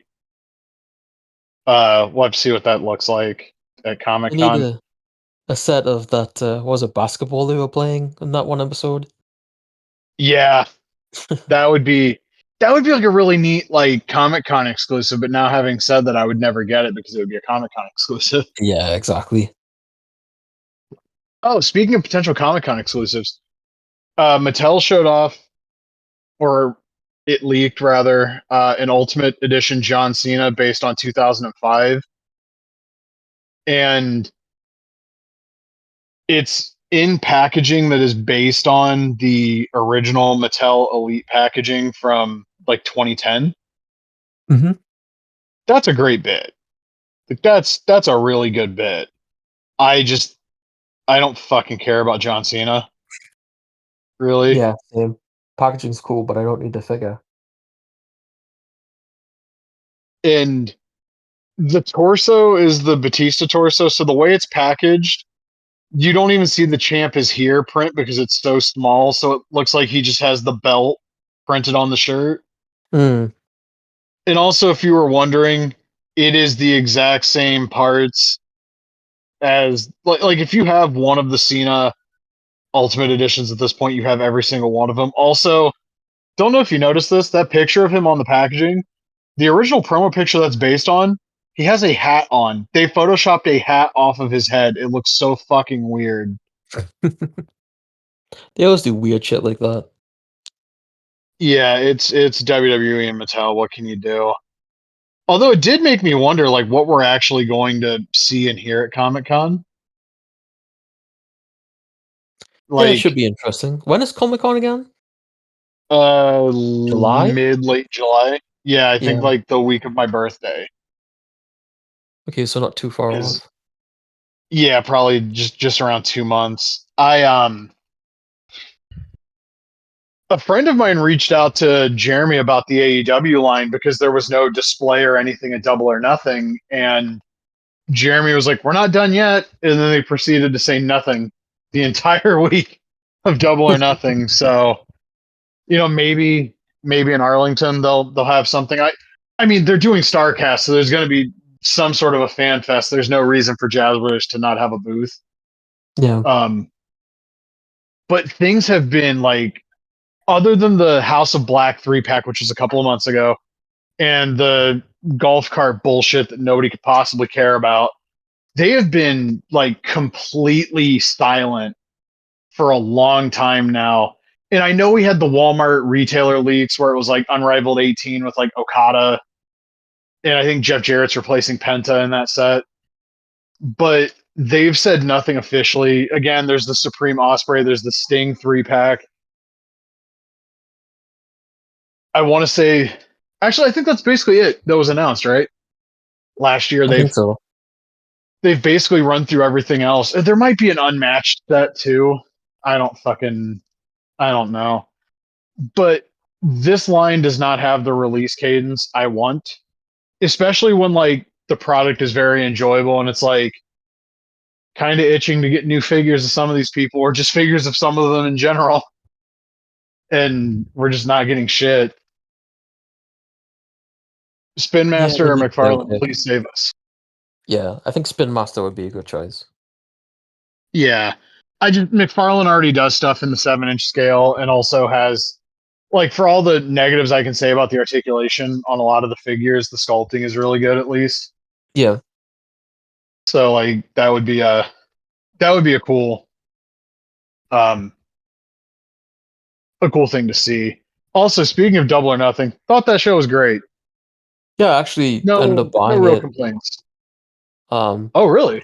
yeah, thanks to just randomly, thanks to VPN, I was able to get it off a fight for like 30, maybe 35 Canadian when it was on like Amazon Prime for like 50 something. And I think it was like YouTube might have even been 60. So Jesus. I saved quite a bit of money. Yeah, I liked it a lot. I thought it was a very good show. I was surprised they went with Hangman. And then Wednesday made a lot of things make sense. Coming out of it, you have the Swerve segment, and it's Swerve after like pinning the Bucks and Anarchy in the arena. It's like, okay, they're clearly not going to do a tag in Dallas. He just beat them. Like he Mhm. pinned one of the Young Bucks directly. And I was like, so what the fuck do you do? And then Swerve came out and he was kind of beefing with Hangman. And I was like, well, if somebody else comes up, that's probably going to give us a pretty good idea of where they're going for Dallas. And here came Ospreay. And I was like, oh, yeah, you know what? I asked the question, what do you do with Ospreay now? Running back the Swerve match makes a lot of sense. Yeah, I guess they got into a brawl last night on Collision. Yeah, that was a good segment. I didn't get to watch Collision as it aired because the fucking they really ran that NBA coverage until 11:30. They were not going to end that shit any sooner, which I understand. It was the final broadcast on TNT. But the Swerve Osprey segment last night was very good, and Swerve never really had like an actual like babyface turn in Mhm. any sort of meaningful way. Like Hangman, you could argue had like kind of the, you know what? They neither of them really had a hard heel turn. They just kind of like gently switched places. Yeah. So like Hangman's kind of sliding back into being the babyface again, and Swerve's probably done everything he can as a babyface, and it makes more sense for him to be the heel against Hangman, especially when everybody else is telling him. And granted, right now it's just Osprey, but I can see them doing a thing where like people are going to Swerve like, no, listen, Osprey's right. Like we need a united front, and Swerve's just like, nah, fuck that shit. I could see that being the setup for Swerve and Osprey and Arlington, and also either of those guys winning feels like a significant like nod to who's going to be challenging in London, and I could see the argument for either of them. You would probably want Osprey just because it's Yeah. London, but also I feel like that's probably the reason you would do Swerve instead, because you could get the big actual like on the records, not non-sanctioned fucking match, and Hangman can finally get like a real win over Swerve that would be like on the records. And then Osprey could have like another big match, and then maybe that sets up All Out in Toronto. Or the option behind fucking door 3, Hangman only has the belt for a month, and you do Swerve and Osprey again in Toronto. But that feels like I don't think you fuck Hangman out of the belt after a month. That I doesn't wouldn't think so, no. it doesn't feel like something they do. What So if he like loses? if Hangman loses, Yeah. then what the fuck has all of this been for? Like I kind of had the feeling with how hard he went, like guaranteeing he was going to win. Like, Hmm. oh, he actually might be losing. But like one of my friends said this about the Hangman Osprey match. Like if Hangman lost that, and I didn't consider this, if Hangman lost that, he's probably just like he's cooked. He can't be a top guy anymore. Like he actually did need that win. I was looking at it from the perspective of like you could run Osprey against the Don Callis family, but you could do that with Hangman too. And there's the Swerve What match. what if we ruin All In and we have Moxley win? We have The Ops versus Young Bucks and the returning Jack Perry, and we have the return of Chris Jericho. Can you imagine? I mean, Moxley winning would almost guarantee Darby's coming back to win the belt, though. So yeah, that's true. I guess maybe they're doing the Don Callis family against the Ops because they won. I think they won a match on Collision last night, right? they did, but also like Don Callis started a thing with Daniel Garcia last night too. Okay. I don't know. It I seems mean, like the there's Ops. a lot of ideas that could be floating around.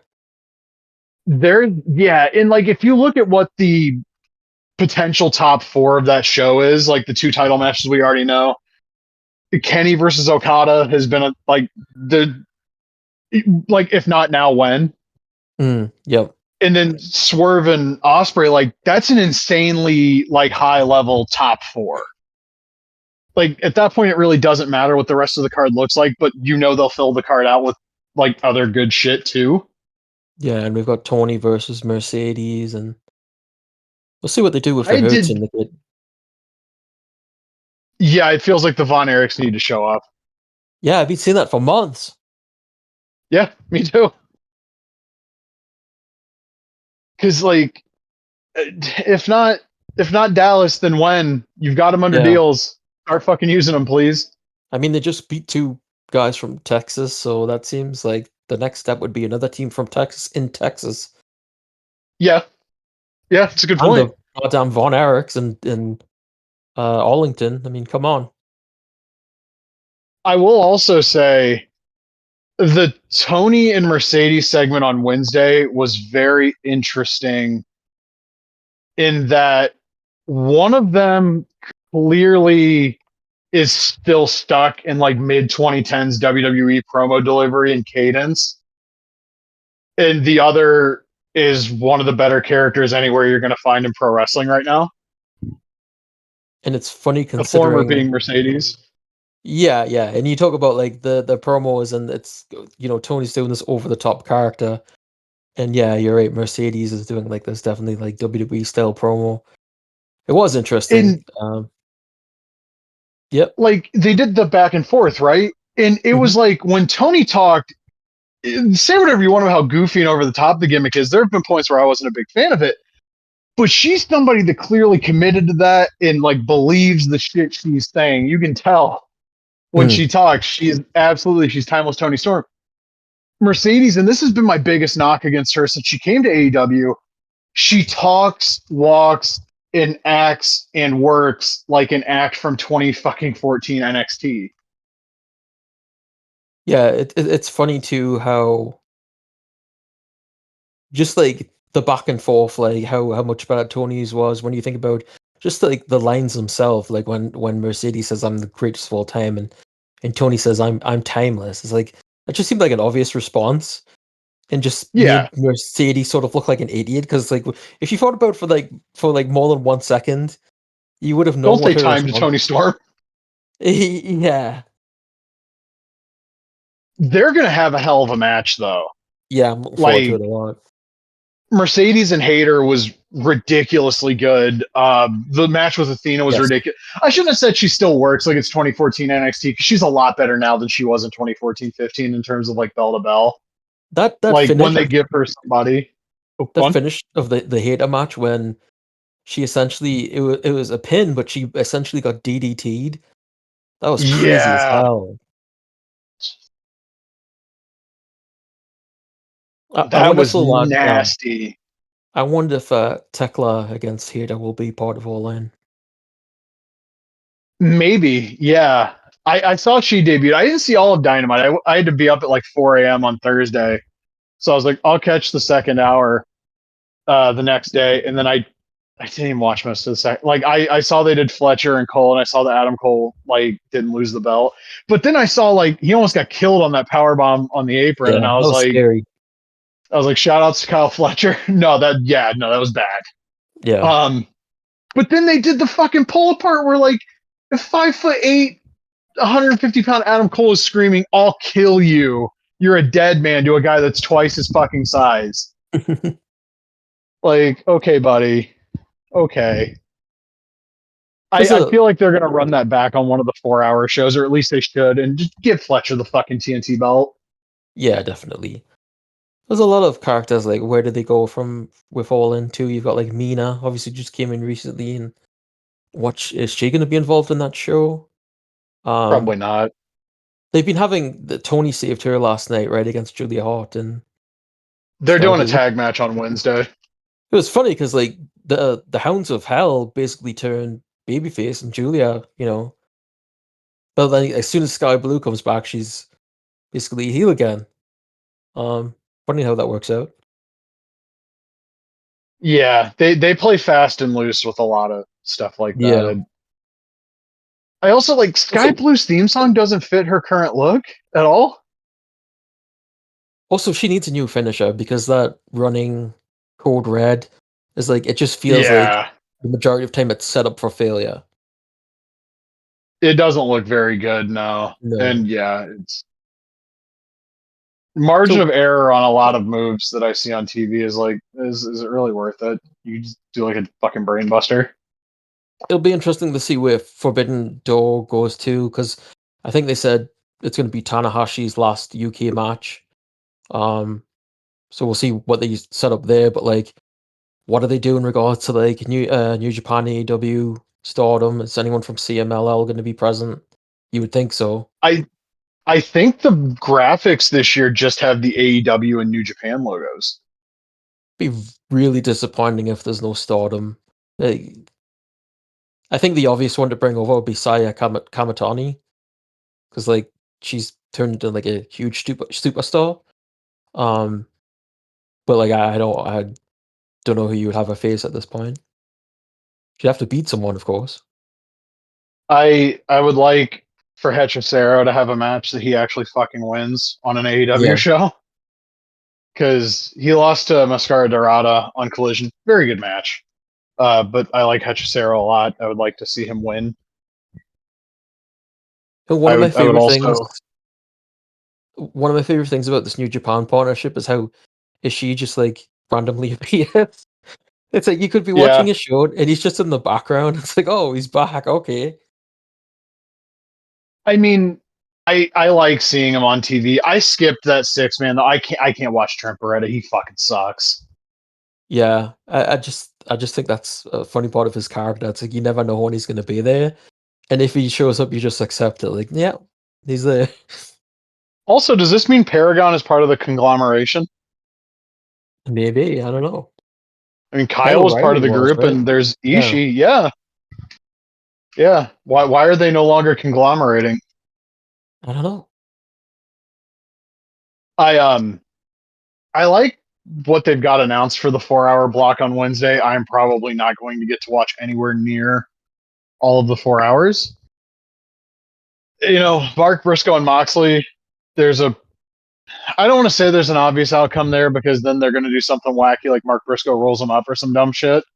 Mm, But like I liked their Continental Classic match in 2023. That's one actually I think Mark Briscoe should have won because why the fuck not? It's a league. Who cares? The only thing that matters at the end of the point totals. The individual jobs don't mean shit right. unless you're going for like a tiebreaker. Then they do. But like they have FTR versus I think it's Templario and Atlantis Jr.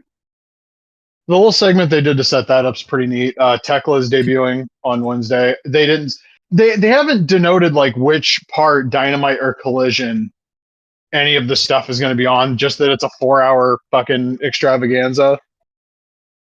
Um, it's a 4-hour extravaganza on Wednesday. Hold on a minute. Yeah, potato salad. I'm not even going to explain that. I just said random words on the podcast. It's up to you to figure out Was the that meaning. is that a new wrestler? Them. No, no. Mom's going to the grocery store and she asked if I wanted anything, and I've been on a real big potato salad kick lately. Ah. Um, what the hell else do they have announced? Oh, the 4-way. It's like it's Kenny, Brody King, Claudio, and Mascara Dorada. That'll be neat, Yeah, I'm that's sure. interesting. What's really What's really taking up a lot of space in my brain is like, what the fuck are they going to do at Arena Mexico? Like, can we get Osprey versus Mystico or Kenny Ooh, versus I feel like Mystico? maybe they probably would tag. I don't know. I just don't see a singles match. A big like 6 or 8 man All Star tag for Arena Mexico would be insane. Yeah, Yeah, that that would. would be really, really cool. You like the Don Callis family versus like Osprey, Kenny, Mystico, and Atlantis Jr. or Mascara Dorada, or turn Hetrocero Technico for one night and let him get the win. Maybe I two don't know. CMLL Rudos and like Takeshita and somebody else. I think Josh Alexander is going down for the AEW ROH CMLL show the day before or the day after, one of them. There you go. Yeah. Can we get Brody King versus Blue Panther? Can we get Blue That'd Panther be cool. versus anybody? Oh, did you see Dean too? I have not yet. No. Oh, wonderful show. No bad matches. I was kind of expecting the Coven of the Goat versus Los Desperados to like not hit necessarily, and they Mhm. had like a really fun match. Rhino and Manders was some real good shit.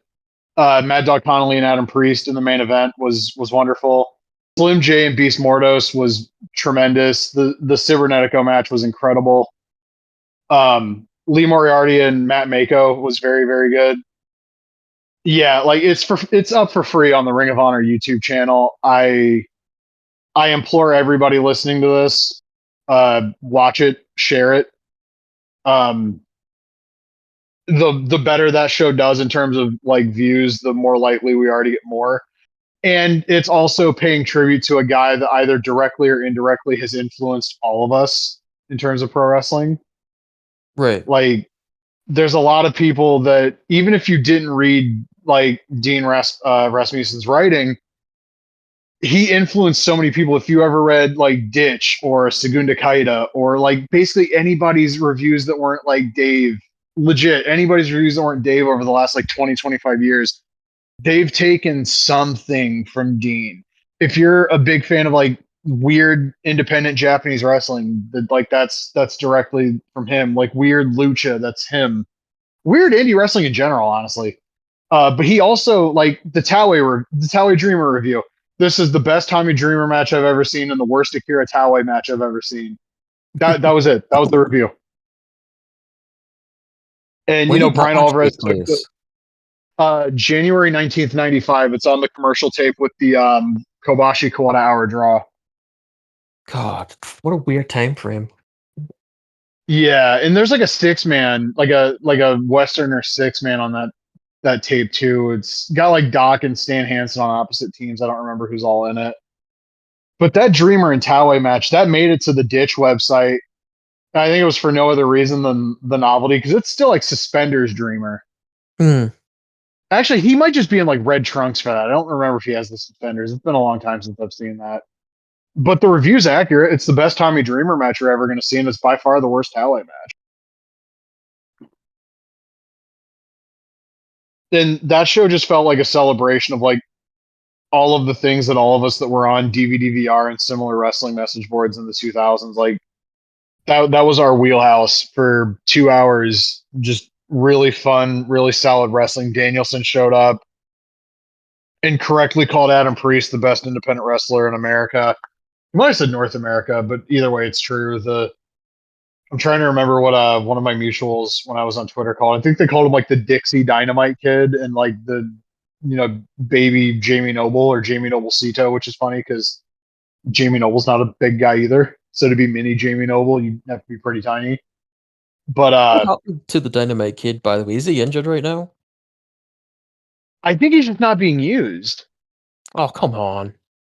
He's really good despite like John Pollock like in Wei Ting on the post recaps like joking like, well, I mean he wrestles exactly like the Dynamite Kid.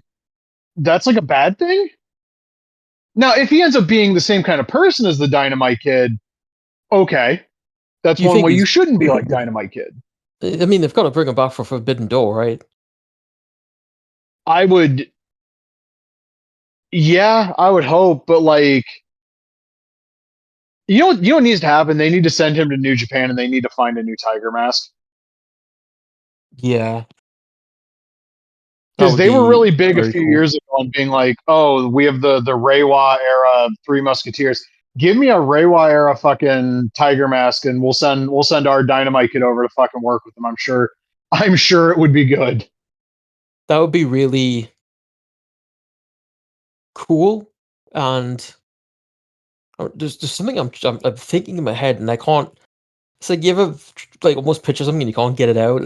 I'm trying to compare it to something, and I don't know what it would be. Fuck my brain.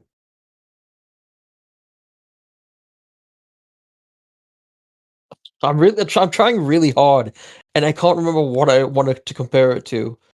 There was like something that was a remake of something old, or like wrestlers that came back or something. Um, Holy shit, what am I thinking of? Help me. I I don't know. I'm trying really hard to remember what it is, and I just cannot. It's like a new version of something that was old. I don't remember what it was. Anyway, it's like the same X-Men idea of having. '97. No, it was something else. It was like, I just cannot get it out. It'll come to me and I'll be like, oh my god. But yeah, like this presenting like a new version of like old wrestlers in a way is like a neat idea. Yeah, just not when like social media tries to tell you like Hangman Page is the modern Macho Man, because like he's nothing like Macho Man. Stop it. No. Not even knocking Hangman Page, because he's been doing like really good work the last few months, but like I saw that on Blue Sky months ago, and I was like, no. Do you want to know who the Oh, closest thing to Macho fuck. Man is? What? I know what I'm thinking of now. I'm thinking of Hayabusa. Like the idea of Oh, you know presenting that literally just happened. what? That literally just happened too, I like a know, but few weeks ago. that's what I'm thinking of. Like a new wrestler under an old gimmick, and just it's a cool idea. Having a new Tiger Mask would be very cool. Like I think the last one was like Minoa Man, right? Ibushi was Tiger Mask W. Was that before or after Minnow Man? Mm, I think that was It would have to be. after. I was gonna say it would have to be after, because that was like what, 2010. Yeah. It gets Eh, really confusing because you've got like the Sayama, you know, students and stuff like that, and it's like, is Minoa Man even considered really a Tiger Mask? Well, to him he is, but like, do other promotions would consider that like an official Tiger Mask? And then you've got like the Black Tiger lineage, which is like, she was a Black Tiger, but wasn't really because he went under his own name, and it's like it gets really confusing and stuff like that. Oh, that's right. For like Fantastica Mania, like years and years ago. Yeah, he attacked Tiger Mask 4, and then I think after that it was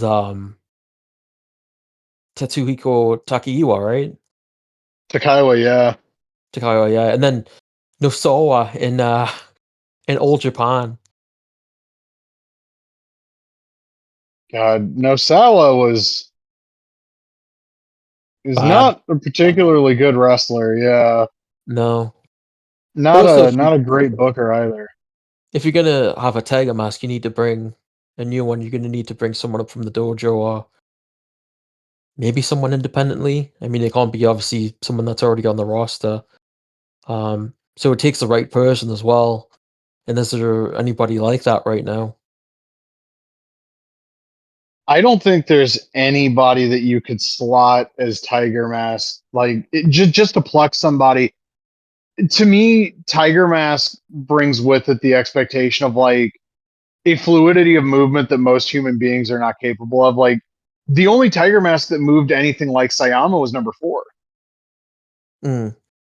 Well, he was Like it's trained not just, directly by him, right? yeah. like it's not just can you do the tiger feint kick, can you do the space flying tiger drop, can you do a tiger suplex?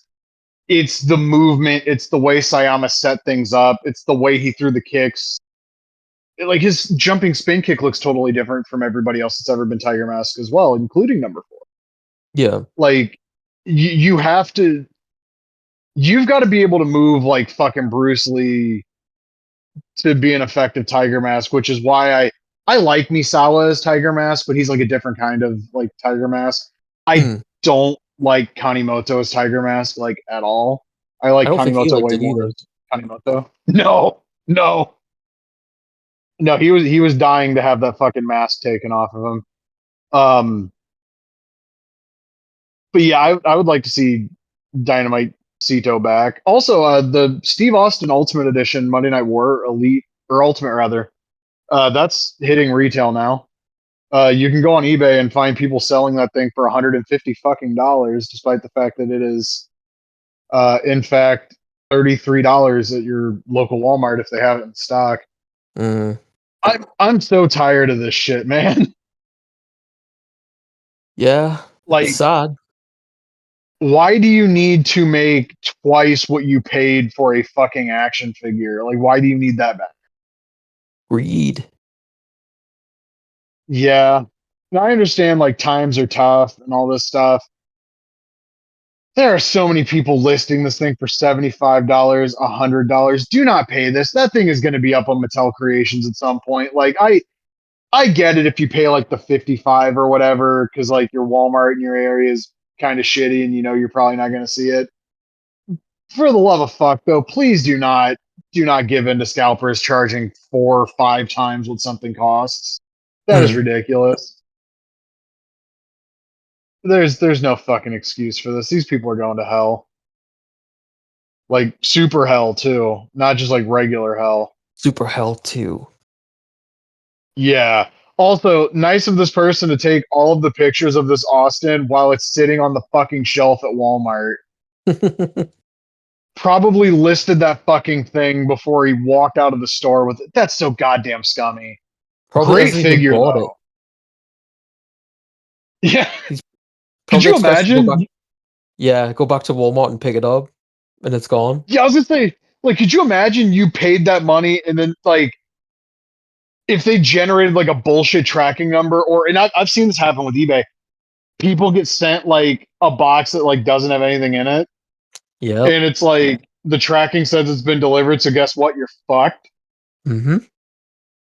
Which I think is when you just pay exclusively with PayPal on eBay because buyer protection be hidden. Yeah. I did see the My Damn Toys review of that Austin, and I don't remember. Like this week's been such a fucking blur. I don't remember if we talked about it last week, but they put that thing next to the original Ultimate Austin from 2021, and there has never been clearer evidence that Bill should just probably fucking be let go. Like, at least like go insofar as designing the Ultimates, because there are so many that he has had hands on that have just been absolutely, completely fucking disappointing, like parts monstrosities. Like all of the Batista torso figures, Austin being so like scrawny and tiny and like Steve Austin was a big dude. Why the fuck is he? Why is he smaller than Ric Flair? He's bigger than Flair. Yeah, their choices are a bit strange to say the least. Yeah, but that Austin is very good, and of course, 2000 Big Papa Pump Scott Steiner is going to be next, and then early 2000 Kurt Angle after that. I suspect at Comic Con we're going to find out either in like early test shot form or render form who the second Ultimate for next year is going to be. At this point, I'm not even like who the fuck would be interesting to you for that line.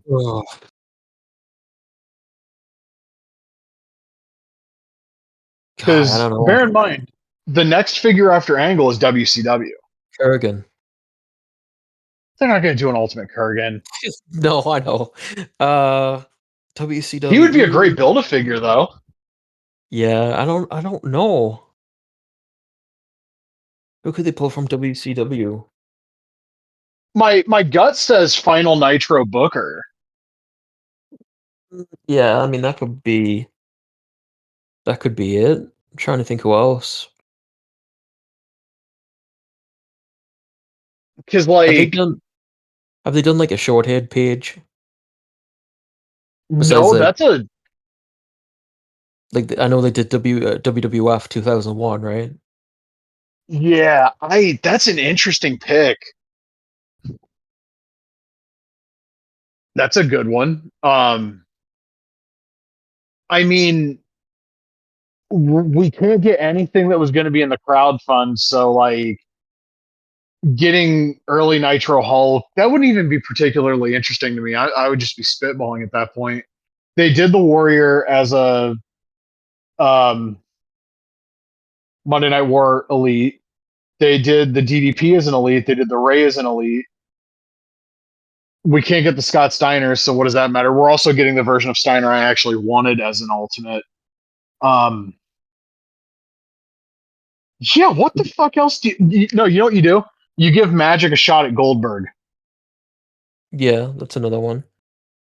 Did Do they Goldberg from July 98. have they done a Wolfpack Hogan? I can't remember. Wasn't that a ringside exclusive a few years ago? Yeah, you may be right. I mean, there's also they could dip into like the Silver and Black NWO and do like a Hall and Nash from then. Hmm.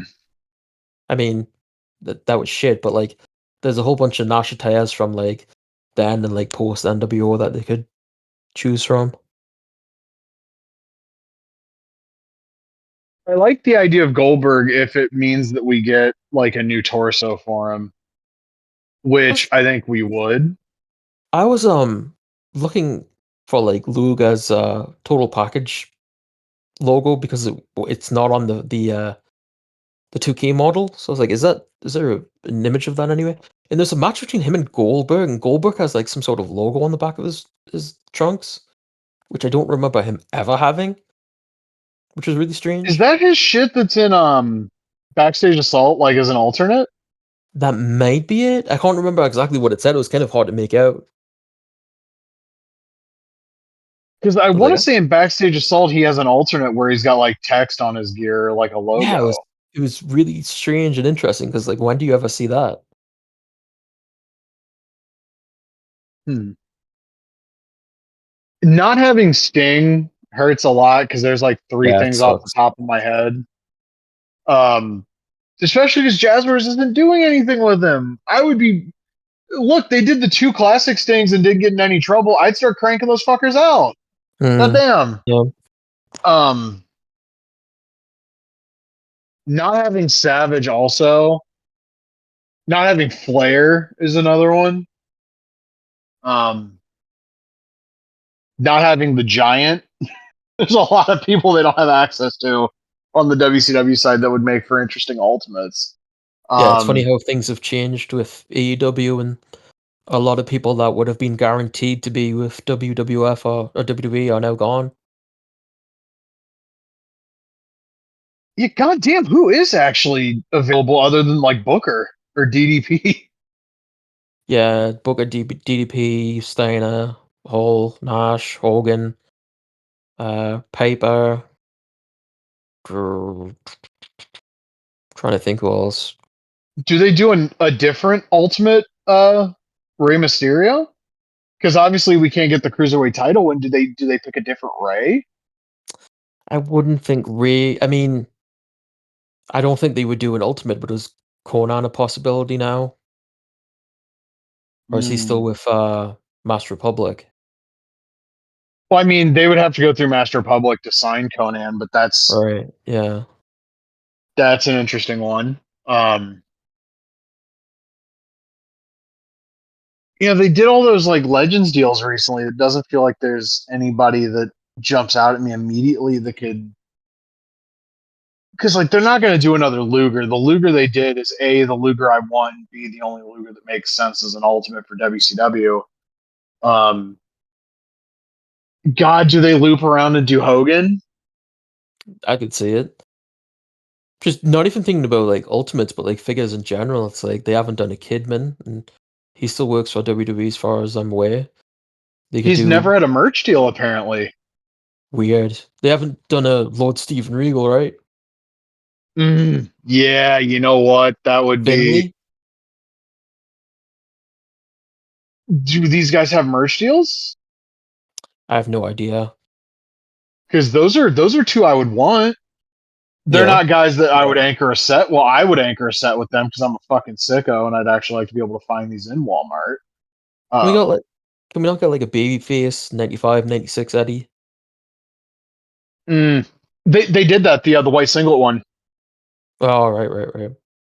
And that what was it the wave with Virgil?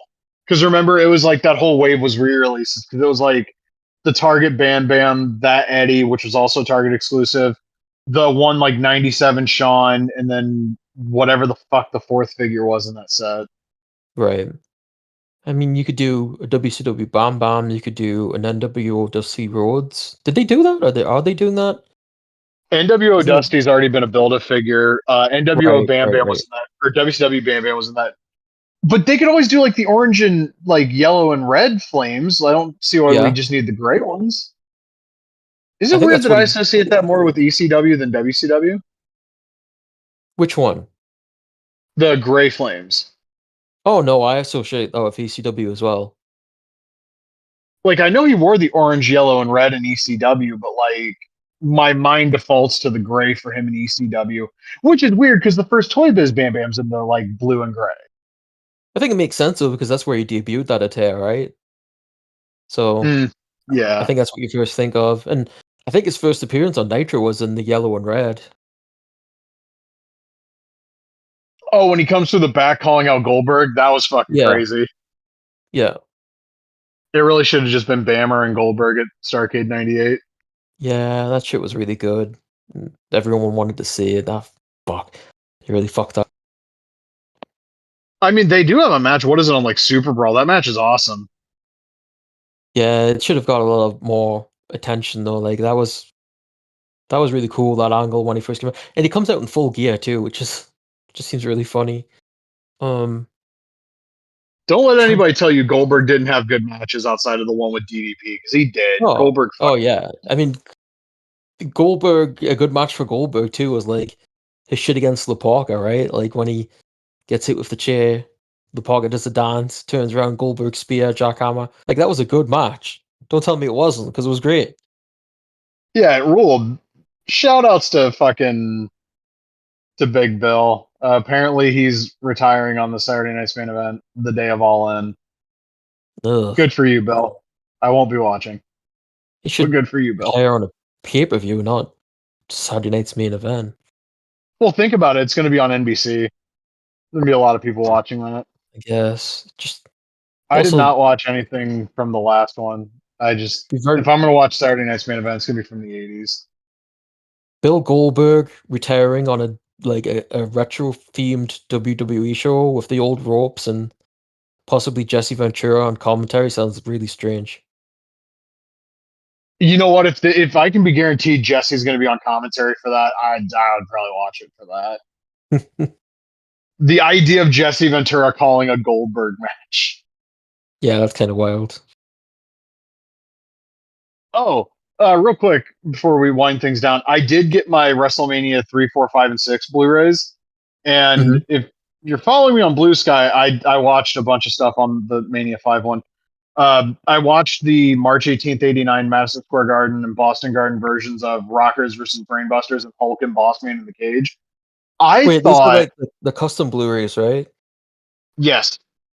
Oh, Um, God damn it. so one thing I always thought was like MSG was the evening show, right? Because it's Madison Square Garden, Right. and it's it's not. That's the afternoon show. So when Hulk and Bossman do the Superplex, which by the way doesn't go nearly as well as it does on Saturday Night's Main Event a couple months later, Bossman lands kind of shitty on that, and then they go do another match. Obviously, that one's the chain link at Boston Garden because I guess they just had their own cage at Boston Mm. Garden. Um, but like they don't do the superplex off of that, so it's kind of like a little bit of a different match. The Rockers and Brainbusters had two pretty similar but also kind of different matches, and like it's the same day, so you could forgive guys for wearing the same gear. They wore different gear in both matches. Because people used to work in this fucking business. No, I'm kidding. Those matches were very good. Do these customs come like with their own covers and shit, or is it just like the discs themselves? Yeah. No, it's cases and covers. Oh god damn it! I want this shit. How much did they go for anyway? They were $50 each, so it was $200 for the four of them. Oh god, okay, maybe I don't want this. And I don't know what he would charge for like international shipping. I know US it's free shipping. Is this that group, by the way, that Facebook group? Yeah, I asked about inviting because I was talking to a couple of different people about them when I got them. I'll send you the fucking gimmick real quick. I asked about like recommending or inviting people to the group, and he was like, "No, we're not letting people in right now." Because basically, what happens is people get into the group, they'll buy like one or two things, and then they'll post about it everywhere, and it's like that shit potentially like posting like the name of the group and like where they got it, and it's like, yeah, that's a really good way to get somebody fucked up. Yeah, these look really nice. Yeah. I've been getting stuff from that guy for a long time. He does really good work. Takes fucking forever to ship, but like the custom Blu-ray thing, that's a side thing for him. It's not like his actual job. So, you know, you're working a full-time job. I'm not going to be mad that it takes you like 3 or 4 weeks to send me my shit. Look, man, I buy Zombie Sailor figures. I don't really get hung up on how long stuff takes to arrive anymore. It is what it is. But I've talked with him about like other pay-per-views, and he says he's gonna be doing like Survivor Series and SummerSlam sets. Also, just to be perfectly honest, some of the stuff is just stuff that gets sourced from like XWT and XWT Classics, and they add in stuff that the original like editing team for these little projects missed, or they add like slightly higher quality footage. So like, there's a chance if you find like a restored version of like WrestleMania 5 on XWT or XWT Classics, it's just the version I have on disc. Did he add the for Mania 6, did he add the Hogan and Warrior from the like the single cam version? Doesn't look like he did. I am going to ask him about that because he said he was going to look into it, but also he might have had everything already done and like completed. Right. But I'm gonna check the Mania 6 disc because if he did add it, he didn't update the listing in the group. And I still need to get that Warrior Blu-ray anyway, because I looked at the match listing for that, and beyond just that version of the Hogan and Warrior match, there's a bunch of like just like the Warrior Earthquake match from WrestleFest 91 is on that. I love that match. And that tape is on the WWE Vault YouTube page, so yeah, did you see the Earthquake dog matches that they put up there? Yeah, like the one against Paul Roma where he shows up dressed like my Uncle Pat. Because I guess the idea was he was going to be a lumberjack at first. It's very funny. What did Mike McGurk say? She said from British Vancouver, Canada. I was like, oh, yeah, that's not right. he comes out with the first match. He's like John Tenta, and the next match he's like Earthquake Evans, and then I think he's just like Earthquake after that.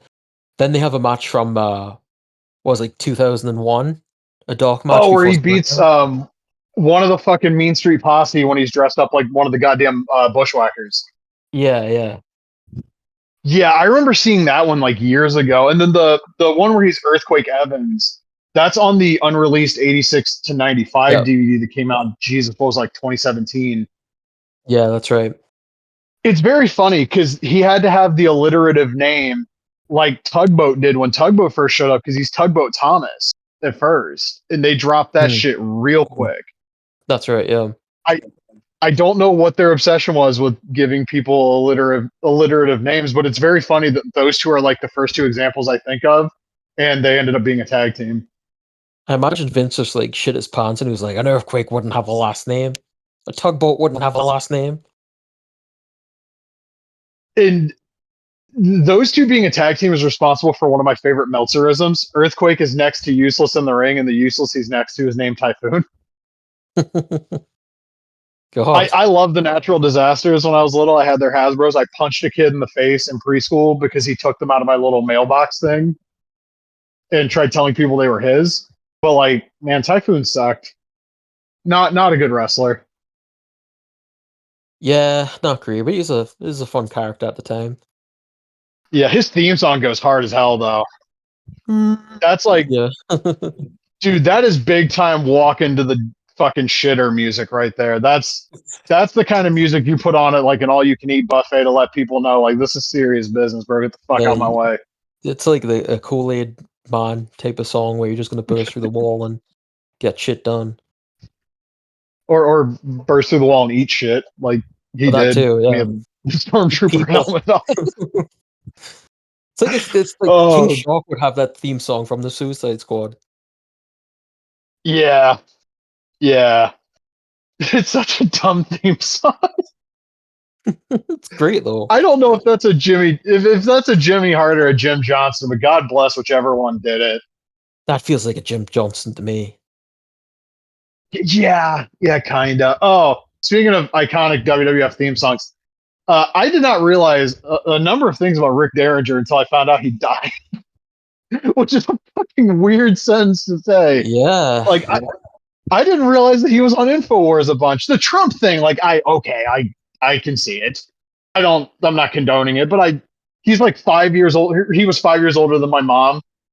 He's from this area. I could see it.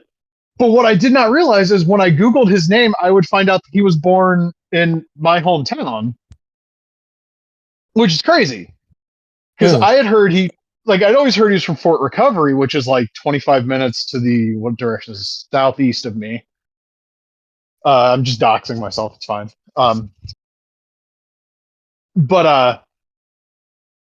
So like when I found out he died, I was like, damn, bro. And then I found out he was on InfoWars a bunch, and I was like, woo, okay, that's fucked. But I have a Rick Derringer story that I will impart to all of you. And then we can play the Real American from WrestleMania Challenge at the end of the show. Hell yeah. So when I was in I want to say the second grade, I don't remember what book this was, but somebody that had written a children's book that was also from Fort Recovery came in. And he talked with us about the book, and it was like, oh, this is cool because we're not actually doing schoolwork. And he starts talking about have you guys ever heard of someone named Rick Derringer? And because it's 1999, no, the majority of the people in this room had not heard of Rick Derringer. And he starts talking oh, he was always playing his guitar, and we were like, God, stop playing that guitar so loud, or whatever the fuck he said. Oh, that guy's never gonna make it. And he's like, oh, he went on to make a bunch of really, really well-known songs. And then the guy makes the mistake of saying the words, but you guys are too little to know who he is, I guess, to a group of children that included me. Because my hand immediately went up in the air actually, I know who he is.